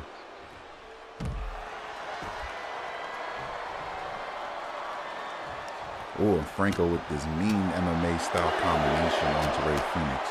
Rey Fenix needs to do something here. Now Franco's going to top rope. What do you got planned? Oh, and he missed the diving elbow. But Rey Fenix was prepared for him. And with a cutter onto Franco. Now we're running dropkick. Rey Fenix is now making sure he is staying on top of his opponent and another one with these R drags. See, now this match is a quality match for you guys tonight. Hopefully enough, I hope the stream is going well for you guys. I'm looking at it on my side, it looks okay, but I admit it does look a tiny bit choppy. I do apologize for that. But like always, when you see the rundown, everything will be clear. Uh-oh, it looks like Rey Fenix was going for something, but Blade Franco scalped Rey Fenix. Now he's off the ropes. Phoenix busted open Franco with that drop kick. But that drop kick was not enough, as Franco kicked out at 1. See, now that had to be a hard hit in order to make Blade Franco bleed from a drop kick. But that has to be precise striking from Rey Fenix, which you gotta respect, but you gotta be careful of. Oh, but that bicycle kick from Blade Franco, will this be it? Trying to take the head off of Rey Fenix.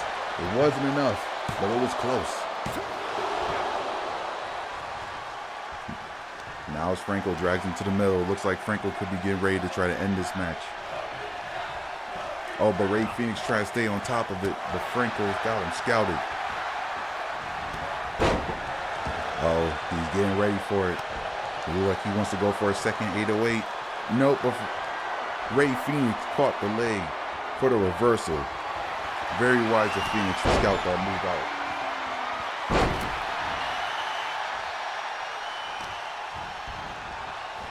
Now Fenix is doing anything he can to wear down Franco. He's now trying to wear down the arm of Franco, trying to keep this man from getting the advantage again.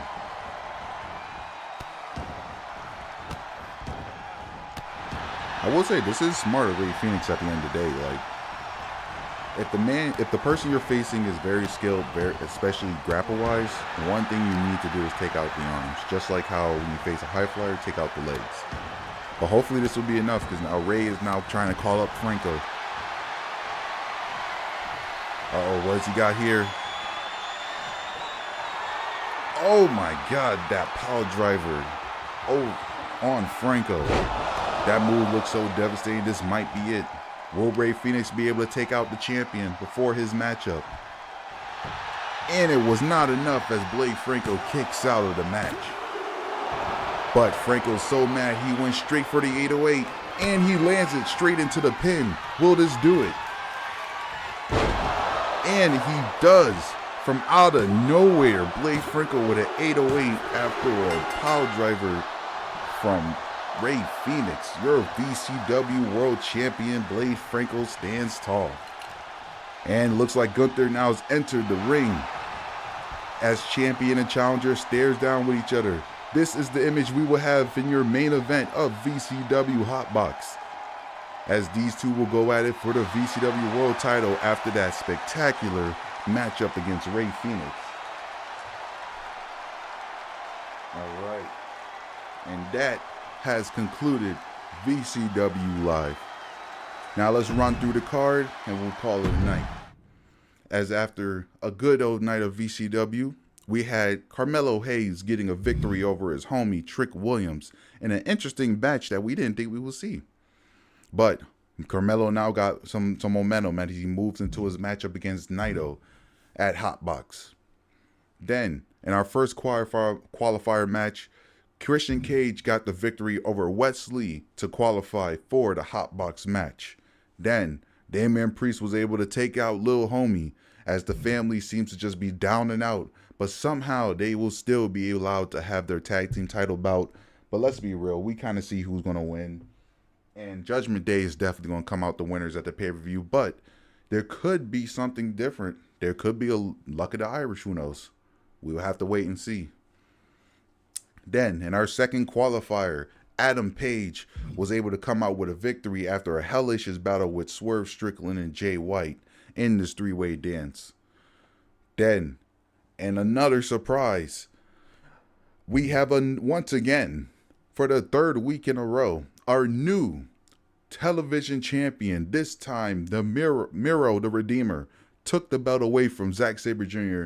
in a very skilled submission match to where the game over was too much for the Octopus.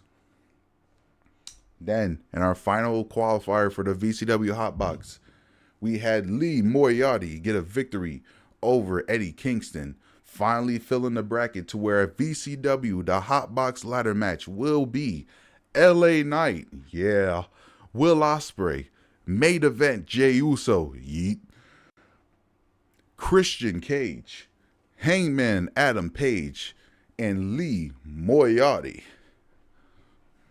That is going to be a spectacle of a match. Whoever wins will get the Hot Box briefcase, just like the Money in the Bank. You will be allowed to cash this in whenever for a shot at the VCW World title. And speaking of the World title, in a very strong and close affair, Blade Franco was able to manage a victory over Rey Fenix in a very close match to then meet one-on-one with Gunther as a stare down for their future matchup for the VCW World title at Hot Box. All right, I promoted the shit out of it, so I'm going to say it one more time as I close out. I thank you guys for joining me here on VCW Wrestling. This has been week 4. I will get the rundown as fast as possible this time. I'm not going to try to have y'all wait until just before the show again. And I hope to see you guys next week here on VCW Live, as next week will be, once again, the VCW Hot Box pay-per-view. 10 matches, every title is on the line, as well as we have a Hot Box ladder match in the main event. So I hope you guys tune in next week. I will see you then. Have a great night. Yup, yup.